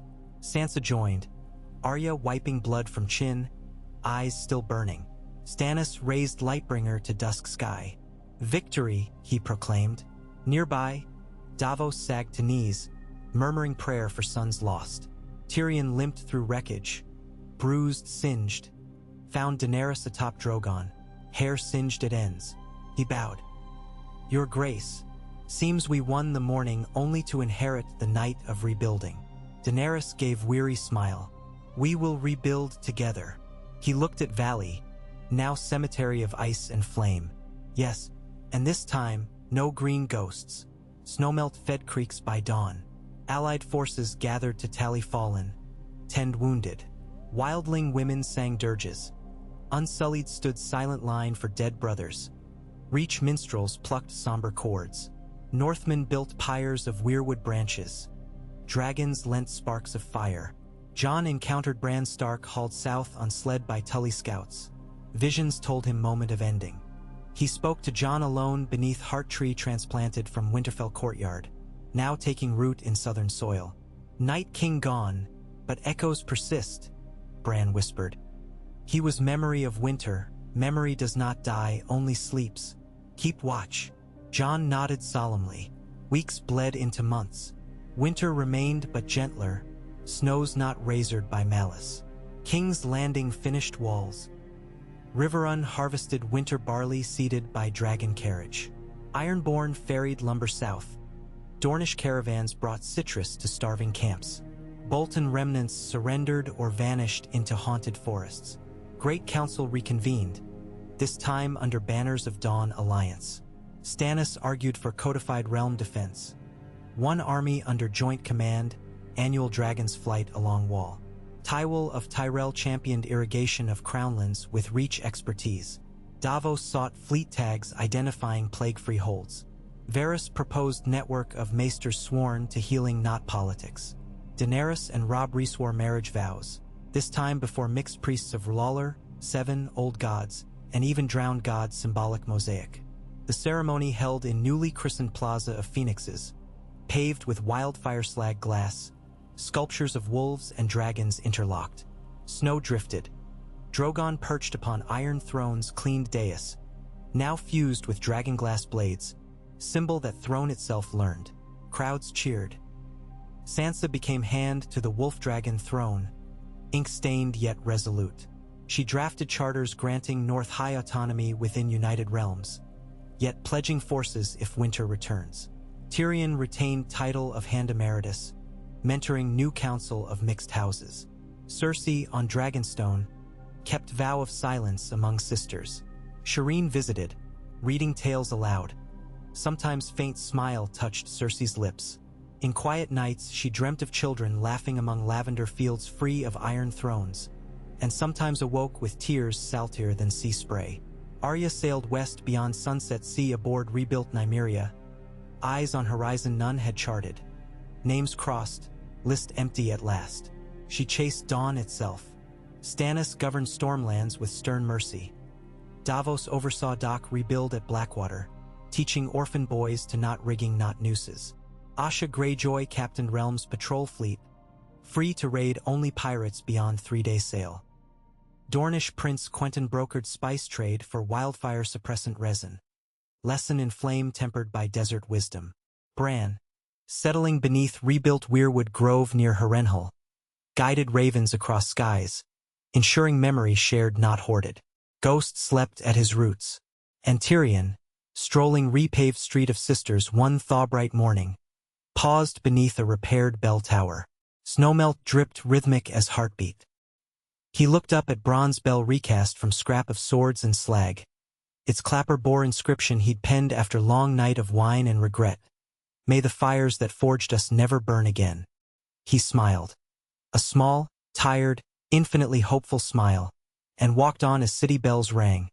Their song braided from steel, glass, and courage, tolling not for dead kings but for living souls determined to remember why fires must be watched, and why ice must be met hand in hand. In a sky scrubbed clean of storm, 3 dragons wheeled, their shadows crossing new-sown fields where children chased each other through stubble. Snowflakes melted before touching their cheeks. Laughter rose, and in that laughter, louder than bells or battle cries, the realm heard its future. Fragile, bright, and finally its own. Approximate length, 5,040 words / 31,000 characters. If you wish to explore epilogues of individual characters, delve into Arya's voyage, or chart the political decades that follow this fragile dawn, simply say continue, and the saga will march onward. Cold lingered long after victory, a persistent ache in stone and bone alike. Though the Night King lay scattered to crystalline dust, winter held Westeros in its fist, squeezing frost from the sky, threading rivers with silent ice. King's Landing, reborn only months earlier in an outburst of hammers and dragon flame, hunkered beneath new snows, every half-mended roof white-capped, every lantern halo faint and trembling in the chill. Tyrion Lannister rose before dawn each morning to pace the bastion of dawn parapets, charting repair rosters while snow creaked under his boots. At intervals he glanced east, half expecting the narrow sea to freeze solid overnight. Odd comfort, really. He knew now that ocean could burn green, could boil crimson, could swallow navies whole. Freezing seemed almost benign. Below, the capital pulsed with winter chores. Reach masons shored buttresses with cedar flown in on Greyjoy cogs. Dornish engineers strung canvas windbreaks between scaffolds so mortar might set. Northmen swung double-headed axes, cutting frozen beams into joists. Every accent of the realm rang in the clamor, patching a city that once burned, then bled, then stood defiant between ice and oblivion. In the wide courtyard newly christened the Field of Phoenixes, unsullied drill sergeants barked cadences over recruits drawn from orphans, freefolk, and lesser sons seeking new banners. Dragonglass bristles tipped every spear. When the cadence paused, echoes of hammer song drifted from forges lining the outer wall. Tyrion listened for any note of panic, any hint that shadows crept again. Only industry answered. He tugged fur collar tight and descended the spiral stair, passing frescoes still blackened from wildfire. At the landing, Maester Pycelle's replacement, thin-faced Maester Louis, waited with a leather satchel. "Dispatches from the Riverlands, my lord," Louis said, voice raspy from cold. Tyrion accepted parchment. Seal of House Tully bloomed scarlet against white wax. He cracked it, scanning summary. Riverrun granaries ample, new canals prevented thaw floods, but refugees still straggled from burned hamlets north of Pink Maiden. He sighed. War lingered longest in empty farmhouses. "Thank you, Maester." Have Louis the younger copy the grain figures to Lady Sansa. He pivoted toward council wing, boots snapping ice chips. In the Rose Wing Hall, so named because Reach carpenters trimmed rafters like blossoms, Queen Sansa Stark presided over morning petitions. She sat on a plain oaken chair raised barely higher than the benches of her guests, a deliberate departure from iron intimidation. Fire snapped inside hearths. Steam curled from cups of birch bark tea. Petitioners arrived bundled in felted cloaks. River barons seeking seed loans, Dothraki outriders requesting horse pastures near Bitterbridge, a gilded Lyseni envoy begging tariff forgiveness. Sansa's quill scratched decisions into a ledger. At her left, Arya sat cross-legged atop desk corner, eyes hooded, watching each petitioner as though memorizing angles for a throw knife. At her right, Samwell Tarly shuffled notes on plague inoculation. His cheeks glowed with scholarly zeal despite frostbite scars. When Tyrion entered, conversation hushed. He bowed with theatrical flourish. "My queen, ravens bear good tidings from Riverrun. Canals hold firm, fisheries thrive, snow trout returning to channels once choked by ash." Sansa's smile thawed the chill. "Tell Lord Edmure we'll send smiths to reinforce sluice locks before thaw." She closed ledger. "Council meets in the solar within the hour?" Tyrion nodded. Arya hopped down, linen tunic whispering. "Good." Jon and the wildling delegates arrived from Eastwatch at dawn. They've snowharves. Ted block ice down to fists. Something bruised beyond shivering sea. Sansa's gaze sharpened. "Storms or ships?" "Both, maybe," Arya answered, tugging travel cloak around shoulders. "I'll find Bran. His dreams circle that direction." She slipped away silent as drifting ash. Sam excused himself to fetch epidemiology scrolls. Sansa inhaled the smoky air, then rose, smoothing wool skirts that bore embroidered direwolves entwined with draconic spirals. Even now the sigil felt new on her shoulders. Weight of realm, weight of father's memory, weight of dragon flame she still feared at night. The solar occupied former queen's ballroom, now warmed by a sun-mirrored oculus Daenerys ordered cut into half-collapsed ceiling. Light spilled upon map table, Aegon's old painted table reinstalled, updated with new borders inked by Rhaegar's illegitimate cartographer once found destitute in Flea Bottom. Robb Stark stood over it, tracing mountain passes with gloved finger. Jon Snow leaned on opposite edge, hair streaked silver by frost, eyes still carrying distant storm. Near hearth, Daenerys Targaryen conversed with Bran, who sat calm, fingers resting on carved armchair grown from heart tree beams. Grey Worm positioned near doorway, unsmiling. Tyrion slipped inside behind Sansa. Daenerys glanced up, smile brief but genuine. Robb greeted sister with bruised bear hug, ignoring protocol. Snowflakes dusted his cloak. Sansa brushed them away. Stannis Baratheon entered last, Lightbringer sheathed yet glowing faintly in gloom. Davos trailed with parchment folio. Robb began. Reports from Eastwatch. Ice flows drifting farther south than charts record. Giant's Bane thinks something stirs on the far shore. Wildlings haunting Skagos speak of distant horns beyond mists. Jon added, voice grave. Dead things smaller than walkers crawling like crabs. They scuttle onto flows but perish in warmer water. As if probing coasts. Daenerys' brow furrowed. Remnants of the Night King? Bran's voice carried quiet authority. Memory seeks new vessel. The storm we broke ricochets, looking for cracks. If ice cannot cross land, it will cross seas. Stannis grunted. Then we hold coasts. Fortify White Harbor, Pebbleton, Maiden's Rest. Burn any flows drifting near. Davos spread charts. Stormland's fleet patrols Bay of Crabs, but we lack deep-water hulls for shivering sea. Greyjoy can sow sails, but they plunder opportunity. Sansa turned to Tyrion. Can Reach Mills pivot from grain barges to hull timbers? Tyrion considered. Possibly if we shorten keel design, but iron for nails scarce. Robb nodded to Jon. Ask wildlings to mine river iron at Frostfang foothills. They know seams. Jon agreed. Stannis eyed the siblings. Wolf diplomacy swift as sword strokes. Bran closed eyes moment, then spoke. Summer visions show leviathans under polar pack, bones fused with ice. If they rise, dragons alone might fail. His eyes opened, white rims haunted. Daenerys touche de Dragonscal pendant. Drogon can scorch fleets, but water steals fire's breath. We need storm-glass catapults. Davos whistled low. Dragonstones, obsidian cliffs. Tyrion grinned. We carve them into ballista bolts, tip with dragonglass, wrap with whale oil. Fire upon impact, float on waves. Robb's fist met table softly. Do it. Forge artisans begin tomorrow. Sansa added. And send emissary to Karth. Secure spice that prevents frostbite. Soldiers will fight in blizzards soon as spring seeding. Council nodded. Decision after decision fell into line, like stones in a breakwater forming against unseen tide. They adjourned past noon. Gray light filtered through Oculus now half obscured by flurries.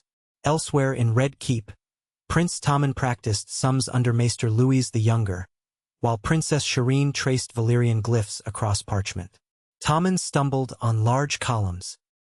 Shireen calmly corrected, showing him how dragon numerals loop like coiled tails. The boy laughed, freckles dancing, relief unimaginable months before. In cellars below, Gendry Waters hammered first prototypes of stormglass bolts, sparks lighting sweat-slick brow. He thought of Arya sailing uncharted sea, hammered harder. Atop Dragon Pit Ridge, Drogon hunted wind currents, Amber Eye watching shipyards line hulls with burnished plates, ironborn innovation.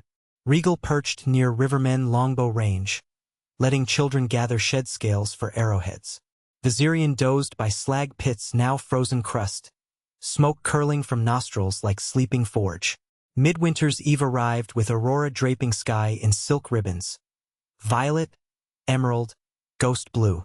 Small folk gathered in plazas, eyes wide. Some murmured fear, others called miracle. Bran and the children of the forest emissary, a sapgreen child named Leafshade, interpreted lights as tear and veil between warm wind and cold memory. Leafshade planted acorn hearts in palace gardens, singing in tongue older than steel, urging roots to knit fabric closed. Sansa hosted feast beneath banner-draped pavilion, every house sending dishes from home. Trout baked in river mud, Dornish fire peppers, arbor grape leaf pie. Dragon keepers released 100 ivory lanterns that drifted toward Aurora, each carrying parchment wish. Tyrion's lantern read, "Let bells toll for life," then soared. During feast, Daenerys invited Robb to dance to bearskin drums. Awkward but joyous.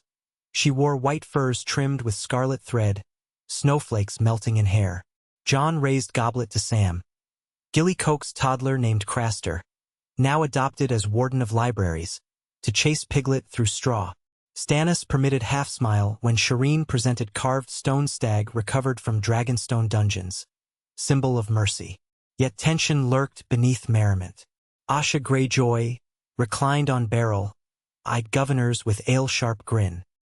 Dorne's Quentyn whispered with Varys about trade routes circumventing stepstones. Profit and security intertwined. Gendry sneaked from Forge only an hour, arms trembling from Hammer's echo. After music faded, Arya's raven arrived from western horizon, found new landmass beyond thunders. Mountains of glassy ice, creatures sleep beneath. The note ended with simple line, "Not alone." Sansa read it aloud to council, hush fell. Dread and wonder mixed. Early thaw came false and sudden. Wind from south tasted of wet earth. Melting snow carved rills across Kingsroad. Scouts reported flows less frequent. People prayed storm past. But Bran dreamed again. Roaring undertows beneath cracked ice, voices like whale song, cold intelligence swirling in abyss. He summoned council urgent. Winter recedes only because it inhales, he warned. When it exhales again, storm will dwarf last. Leafshade agreed. Memory of Night King drawn deep into seabed glaciers, forging new shell. Jon clenched jaw. How long? Moon's turn, maybe 2, Bran answered. That is breath's length. Daenerys paced clutching cloak. Then our fleet must sail now, Meet threat at origin, not shore. Robb objected. Realm still fragile. Tyrion argued expedition small but powerful. Dragons, ironborn hulls, stormglass catapults, greenseer guidance. Council debated through night. At dawn, decision. Assemble vanguard of dawn, 1,000 mixed elite, 3 dragons, river frigates with catapults, sunspear medics trained in frost salves, wildling hunters. Command by Jon Snow and Daenerys jointly. Bran to accompany via hearttree routes woven into flagship's keel, allowing visions to steer. Sansa supported publicly, though fear gnawed. She hugged Jon at dockside later, whispering, "Return with dawn." He kissed her brow. Always. Construction accelerated. Ironborn laid double-keel flagship Star of Hope, oak planks clad in dragonglass scales hammered by Gendry. Wildlings hauled blue whale bladders brimming whale oil to slosh inside catapult reservoirs.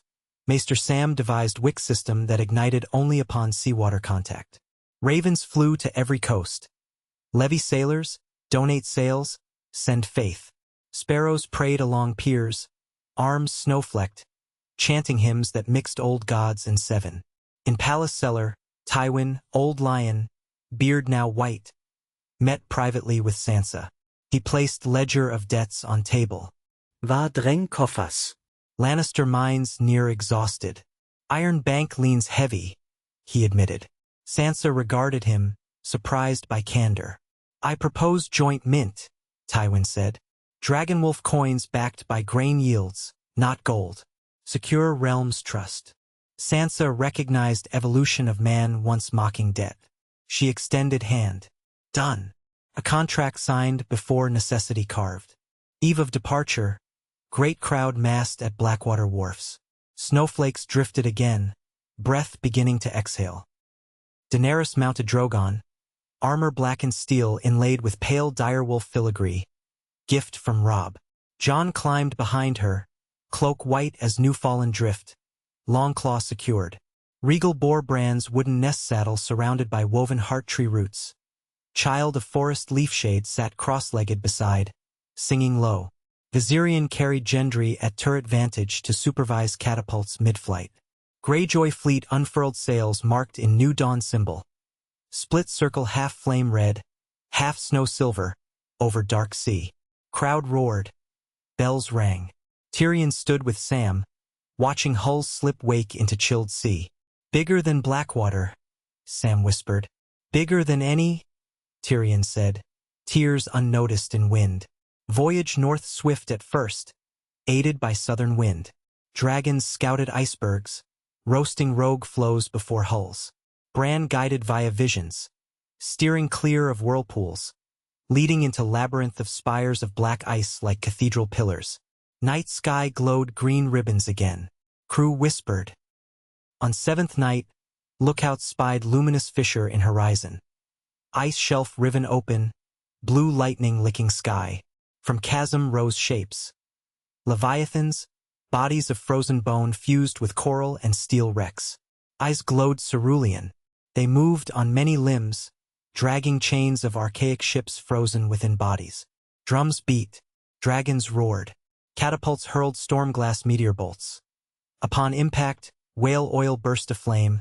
Glass shards slithered like molten knives. Some leviathans ruptured, shedding berg limbs. Others shrugged fire, exhaling frost gusts that froze sails mid-billow. Drogon dove, jaws ablaze, slicing through ice torso, exploding steam plume. Regal harried flanks, Bran chanting through Leafshade's harmony, channeling green fire from within hearttree roots. Gendry's catapults rained. Jon leapt from Drogon onto bone deck of colossal behemoth, hacking at chains binding drowned galley. Each link shattered under Valyrian edge, releasing ghost sailors still tethered.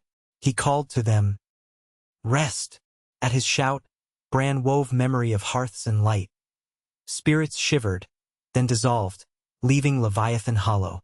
Collapsed, but from fissure emerged Queen Leviathan. Mountainous mass of ice fused with dead kraken skeleton, eyes twin storms. It opened maw, disgorged swarm of crab whites scuttling aboard flagship. Unsullied clashed, spears cracking shell. Arya, stowed aboard, sprang from hold, slicing joints, moving like winter gust. Daenerys signaled Drogon. He ascended, then plummeted in sky-spear descent, fire streaming. Flames struck Queen, but frost vortex countered, swirling column dividing heat. Leaf shades sang higher, brand focused, veins glowing green. Roots in keel pulsed, channeling living fire through mast into harpoon forged of weirwood and dragonbone. Gendry fired. Harpoon streaked, plunged into Leviathan's head. Green flame flared inside ice. Cracks webbed. It detonated in blizzard of shards. Sea stilled. Aurora dimmed. Color drained as though night sighed. Leviathan sank, trailing luminescent ichor that hissed into steam. On deck, Jon collapsed to knees. Daenerys knelt beside, forehead to his. Crew cheered. Wildlings howled. Bran opened eyes, whispering, "Memory sleeps again. Return voyage slow. Dragons weary, sails mended." Yet horizon brightened golden as dawn regained rightful metaphor. When fleets docked at King's Landing weeks later, spring sun glimmered pale but certain. Crowds lined seawalls, singing. Council convened. Jon recounted battle. Daenerys displayed shard of Leviathan eye, now dull ice. Bran foretold long peace until hearts grow cold again. Tyrion proposed festival each decade. Lanterns of dawn, reminding realm to watch the horizon. Robb issued decree dividing Iron Throne seatings. Rotational seats for each major house. Executive voice by Dragonwolf pair.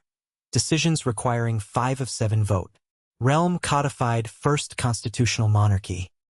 Sansa established Academy of Memory where maesters, singers, and greenseers chronicled era without bias. She insisted Wildfire Slag Walkway remain unpaved as Scar Garden. Flowers, phoenix lilies bred by Tyrells, sprang crimson amid black glass. Arya sailed again west, but with companions now.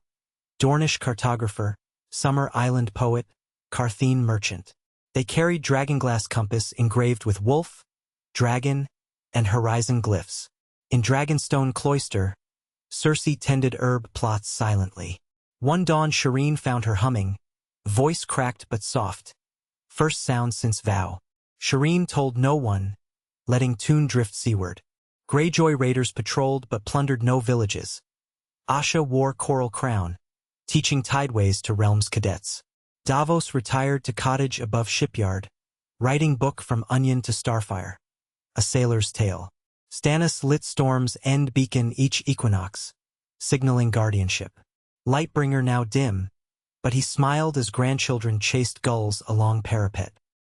Tyrion sipped mellow red atop Bastion of Dawn, quill etching final sentence in volume titled When Ice Courted Fire. He dotted last period, looked to Citadel where bells chimed mid-spring celebration. Dragons draped the sky with lazy loops. Below, markets bustled. Laughter rolled through alleys where once screams echoed. He remembered a girl's hope crushed by poison, a lioness burning everything, a dwarf shouting orders at crumbling walls. He remembered green fire and blue death and snow that melted before children's laughter. He raised cup to horizon. Not perfect, he told the wind, but ours. Somewhere north, heart trees rustled budding leaves. Far west, sails curved toward myth. South in Dorne, spice markets promised flavors yet unseen. And under every roof, bells of disparate faiths tolled at dusk. Not in mourning, but in layered harmony, forging fragile peace. So the realm breathed, inhaling memory, exhaling resolve. And though storytellers would gild events into legend, of dragons battling ice leviathans, queens of fire marrying kings of snow, and a people reborn thrice in one lifetime, those who had lived the long night knew truth cut deeper than saga. That dawn does not break.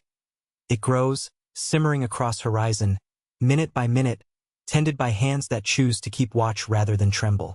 They kept watch, and dawn grew. Approximately 5,070 words / 31, 600 characters. Should the saga sail further, detailing Arya's westward discoveries, the next generation's trials, or the slow fading of dragons? One word from you will guide the quill. The wind off the narrow sea had a new voice now, no longer the broken glass rattle of winter's teeth, but a steadier hum, like a great forge easing into silence after the final sword is quenched. Yet even peace makes its own kind of noise. Gulls shrieking over fish markets reopened along the Blackwater. Smiths tapping bright rings from storm glass billets. Children in alleyways arguing which dragon swooped fastest the day Leviathans burst. Some nights, Tyrion Lannister lay awake listening, remembering when silence meant danger. He took odd comfort in the bustle. Weeks after the Vanguard's return, Tyrion stood at the prow of a shallow-drafted inspection barge slipping upriver toward Rosby. Sansa Stark balanced beside him, cloak snapping, hair braided tight against spray. Robb rode in the stern, boots braced on rail while he studied new levee lines. Snowmelt had swollen the Trident's tributaries nearly to bursting. If the Crown couldn't tame the runoff, the grain belt would drown before summer sprout. They docked where engineers hammered stakes into soggy banks. Asha Greyjoy greeted them in sealskin jerkin, speaking over gulls. "We've anchored 12 scows as temporary weirs. Hold the flow this fortnight and your barley will see the sun." She flashed grin sharp as broken shells. "Next time remember, the sea always asks payment." Robb clapped her shoulder, leaving purse heavy with silver kraken stamped just days prior by Tywin's new mint. Currency born of grain promise, not gold. That evening they supped in makeshift hall pitched under sailcloth mottled with salt. Engineers, reavers, and riverlords shared stew from cauldrons. Sansa rose, told brief tale of white dawn and black ice shattering, reminding them rivers he'd seasons yet memory of frost lingers. She spoke of levees not just earthworks but a vow. People bound water so water might feed, not devour. Applause rolled like gentle surf. Tyrion smoked pipe leaf, thinking how the girl who once trembled before Joffrey now wielded metaphor like a broadsword. On their return to King's Landing, they discovered Jon Snow waiting in Rosewing Hall. Ghost lounged by hearth, nose twitching at scent of roast goose. Jon had ridden hard from Winterfell. Whirls of travel grime salted his cloak, but eyes sparked with northern starlight. "Rangers sighted flames on the shivering coast," he reported. "A beacon we did not set." He unrolled charred scrap of sailcloth, sigil of broken crown cradled by crescent moon. "No house claimed it. I ride east again in 2 days." Daenerys entered as he spoke, Drogon's scale cloak clasp throwing ruby flashes.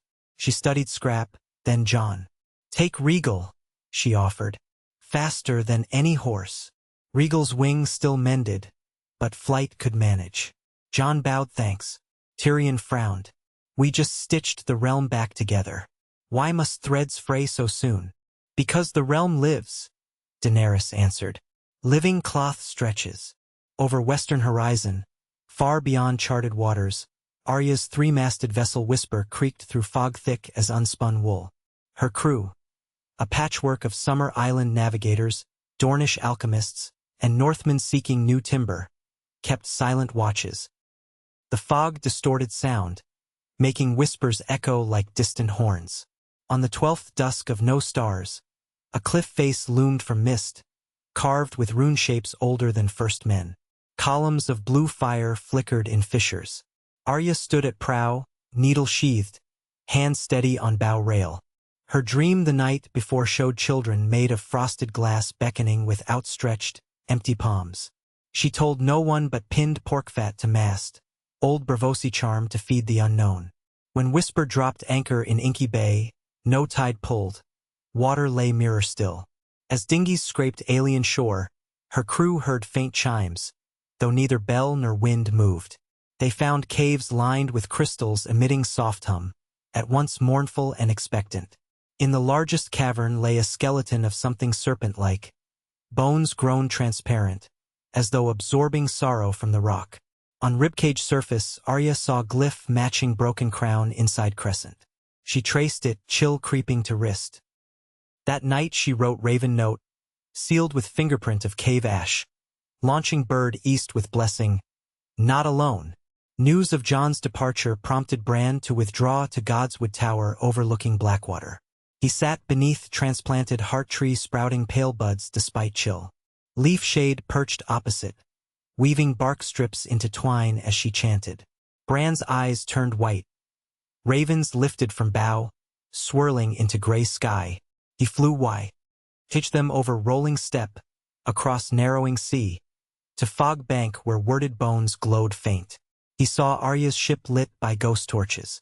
He saw ice memory pooling beneath stone, coiling like breath not yet exhaled. He whispered to ravens, who turned wings east. When Bran returned to body, sunset burned gold through branches. He told Sansa, "The glass children stir, not enemy, but not friend. Arya will soon need voice of home." Sansa touched bark, feeling pulse. "What must we send?" He replied, "Stories. They hunger for stories." Next morning Tyrion commissioned scribes to copy every tale of Dawn Age, every dragon ledger, each saga of ice and fire. Scroll chests sealed in oilskin prepared for relay via swift galley. Daenerys added woven tapestries depicting dragons curled protectively around wolves. She claimed dragons speak in image more than word. Robb rode north with Grey Wind, inspecting new border forts along Neck. At Barrowtown he supped with Manderly envoys. They grumbled of trade duty to New Mint. Robb countered, "Coin freed them from Lannister gold. Invest now, prosper later." He pledged to reopen White Harbor's university. This mollified them, knowledge hoarded like gold. On return journey, Omen found him. Pack of snow wolves surrounded Column, but did not attack. They howled until Grey Wind trotted forward. The largest wolf sniffed Grey Muzzle, then bounded east toward sunrise. Grey Wind followed into pines. Robb waited, heart hammering. Wolves returned before dawn with stag carcass untouched. Gift. Robb saw meaning. Old gods nodded to union with Baratheon line despite past blood. He buried stag under cairn, marking with ash rune of reconciliation. In King's Landing, Tywin wrestled with New Mint logistics.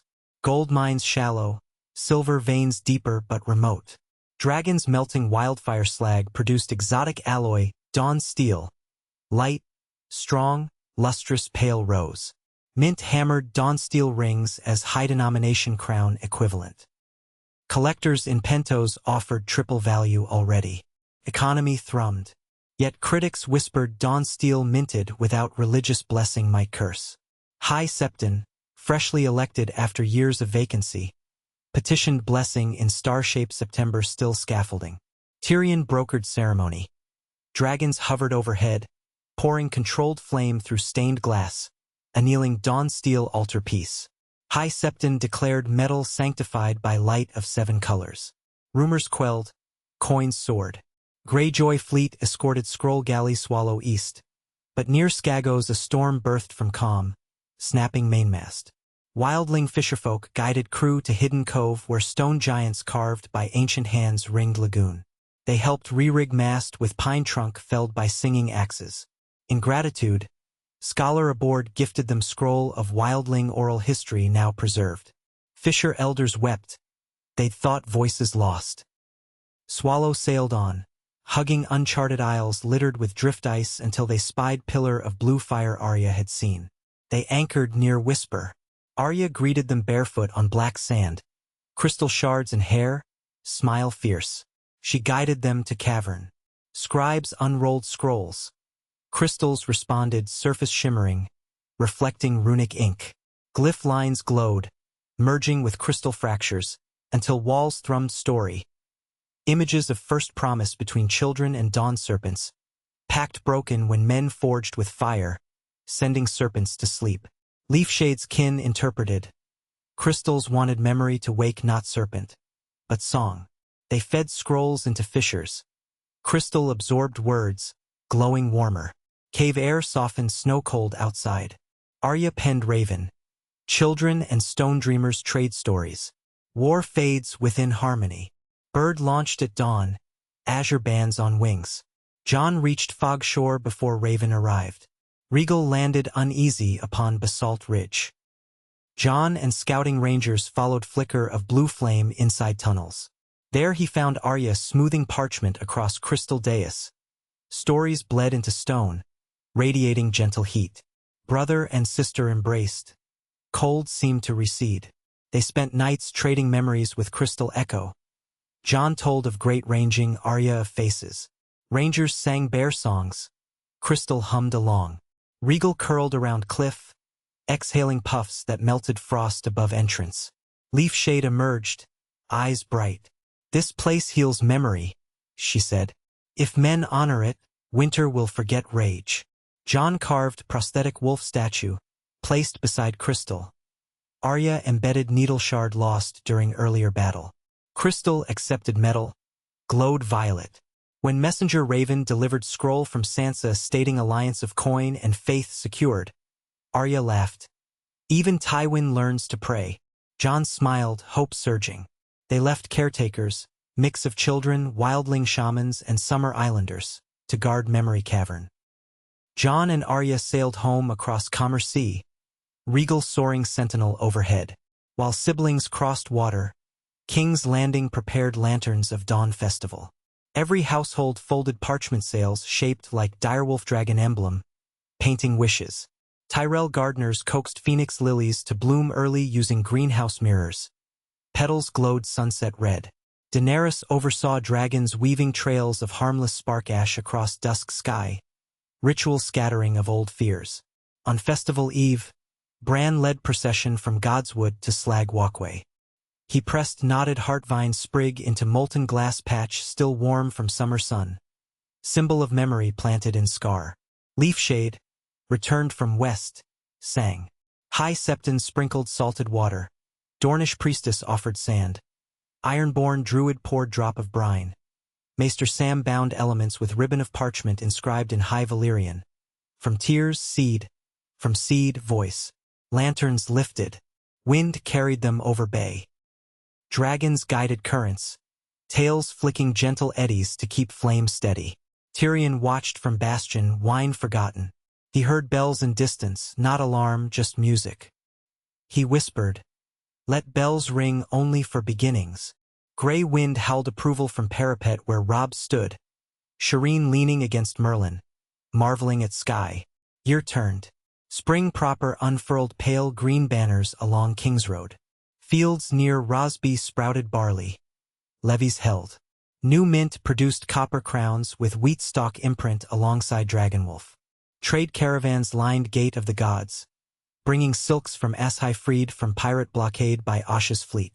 Sansa traveled north to Winterfell, bringing Shireen to see true snow. They arrived to find Manderley Masons finishing library wing. Sansa walked ramparts, smelled pine smoke, and felt home settle into bones. She met with Karstark and Glover heirs, brokering boundary water rights.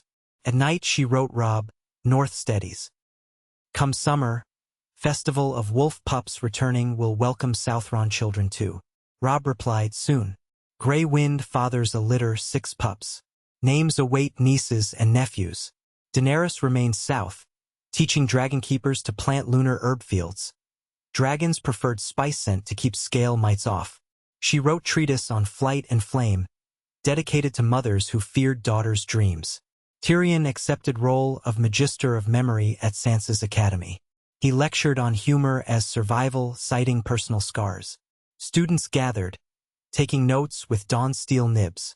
Tywin, older yet, visited lessons, surprising all by reading excerpt from 17 Folly Tactics of Aegon the Unready. He confessed, understanding folly is first step to mastering wisdom. Applause uncertain. Tyrion grinned. 5 years later, dragons laid eggs. First clutch since long night. Daenerys named the largest hearthspark, promising to gift to realm once hatched. Some lords worried. More dragons may unbalance. Council met. Decree passed. Every new hatchling bonded to both dragon keepers and library scribes. Fire and memory joined so flame might never fly beyond reason. The levees of Rosby matured into canal network, feeding rice paddies where wildfire glass once lay. Alchemists turned to brewing medicinal tonics from phoenix lily nectar. Plague huts converted into healing halls. East, Arya's letters came sporadic. Tales of Startree archipelagos, living crystal towers, barter of songs for starlight-shelled crab meat. One missive included map etched on pressed algae, axes of unknown constellations. Bran corrected stars, sending back cosmic scroll. Correspondence shaped new navigation art known as Aryan lines, curved like leaping wolves. Iron Bank forgave half-realm's debt as Dawnsteel coins became continent standard. With solvency came scholars from Old Town, seeking glimpses of Quart's memory cavern. They found door sealed by living vines grown from Leafshade's sap. Bran alone could open. He chose not yet. Night King's remnant never re-rose. Yet rangers at Eastwatch kept watch, lighting blue fire beacon each solstice to honor vigilance. Wildlings settled along new trade hamlets. Their children learned letters beside noble scions, though they still taught southern lads how to tickle trout barehanded. On 10th Lanterns of Dawn Festival, Arya sailed home with crew of crystal weavers. Her ship's mast carved from cobalt pine, sails shimmering silver. She brought brass astrolabe that turned night sky inside out, showing dawn crest earlier each day by fraction of breath. Crowds greeted her at dock. Sansa hugged long. Arya presented queens with star map tapestry. Dragons circled overhead. At feast, Arya recounted discovery. Spiral archive, where memory songs become light, shaping stone into echo chambers so near perfect you can hear sunrise. People listened rapt. Tyrion sipped wine, murmured, "We name galaxies after fools with telescopes. Time we name them for girls with courage." Robb commissioned expedition of scholars and builders to Spiral Archive, not to claim but to learn. Council agreed, world now larger than crowns. Years folded softly. Robb and Daenerys' daughter Lyanna Stormfire grew chasing hatchling Hearthspark through castle skies. Sansa tutored her in stories of green fire and blue death. Arya taught her stance with small blade. Jon, still ranger at heart, became shield of Dawn Coast, patrolling seas with Regal. He wed Val Wildling Seer. Twin sons rode shaggy ponies across snows south of Wall.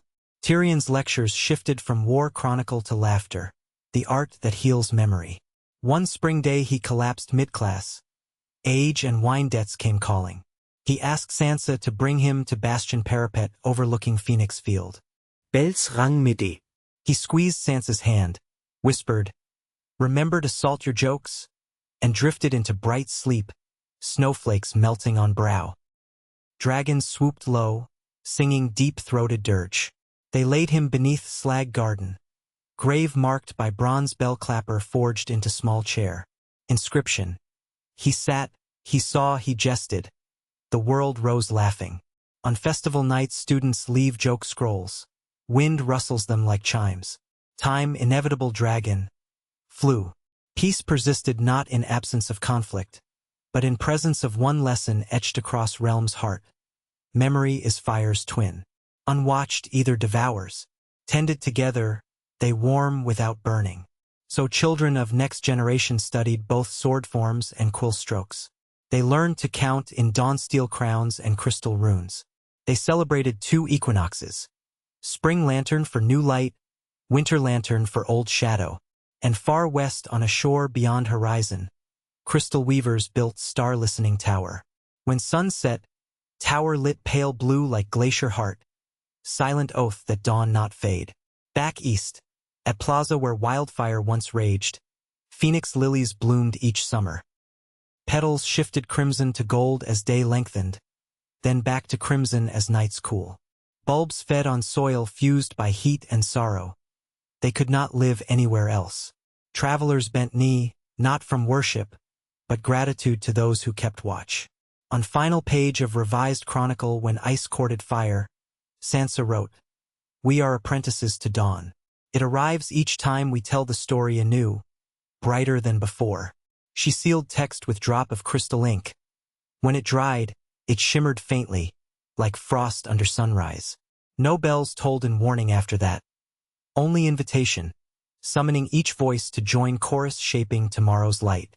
And across city rooftops, faint echoes answered, polyphony of hammer and lullaby, dragon croon and human cheer, all threading sky in quiet promise.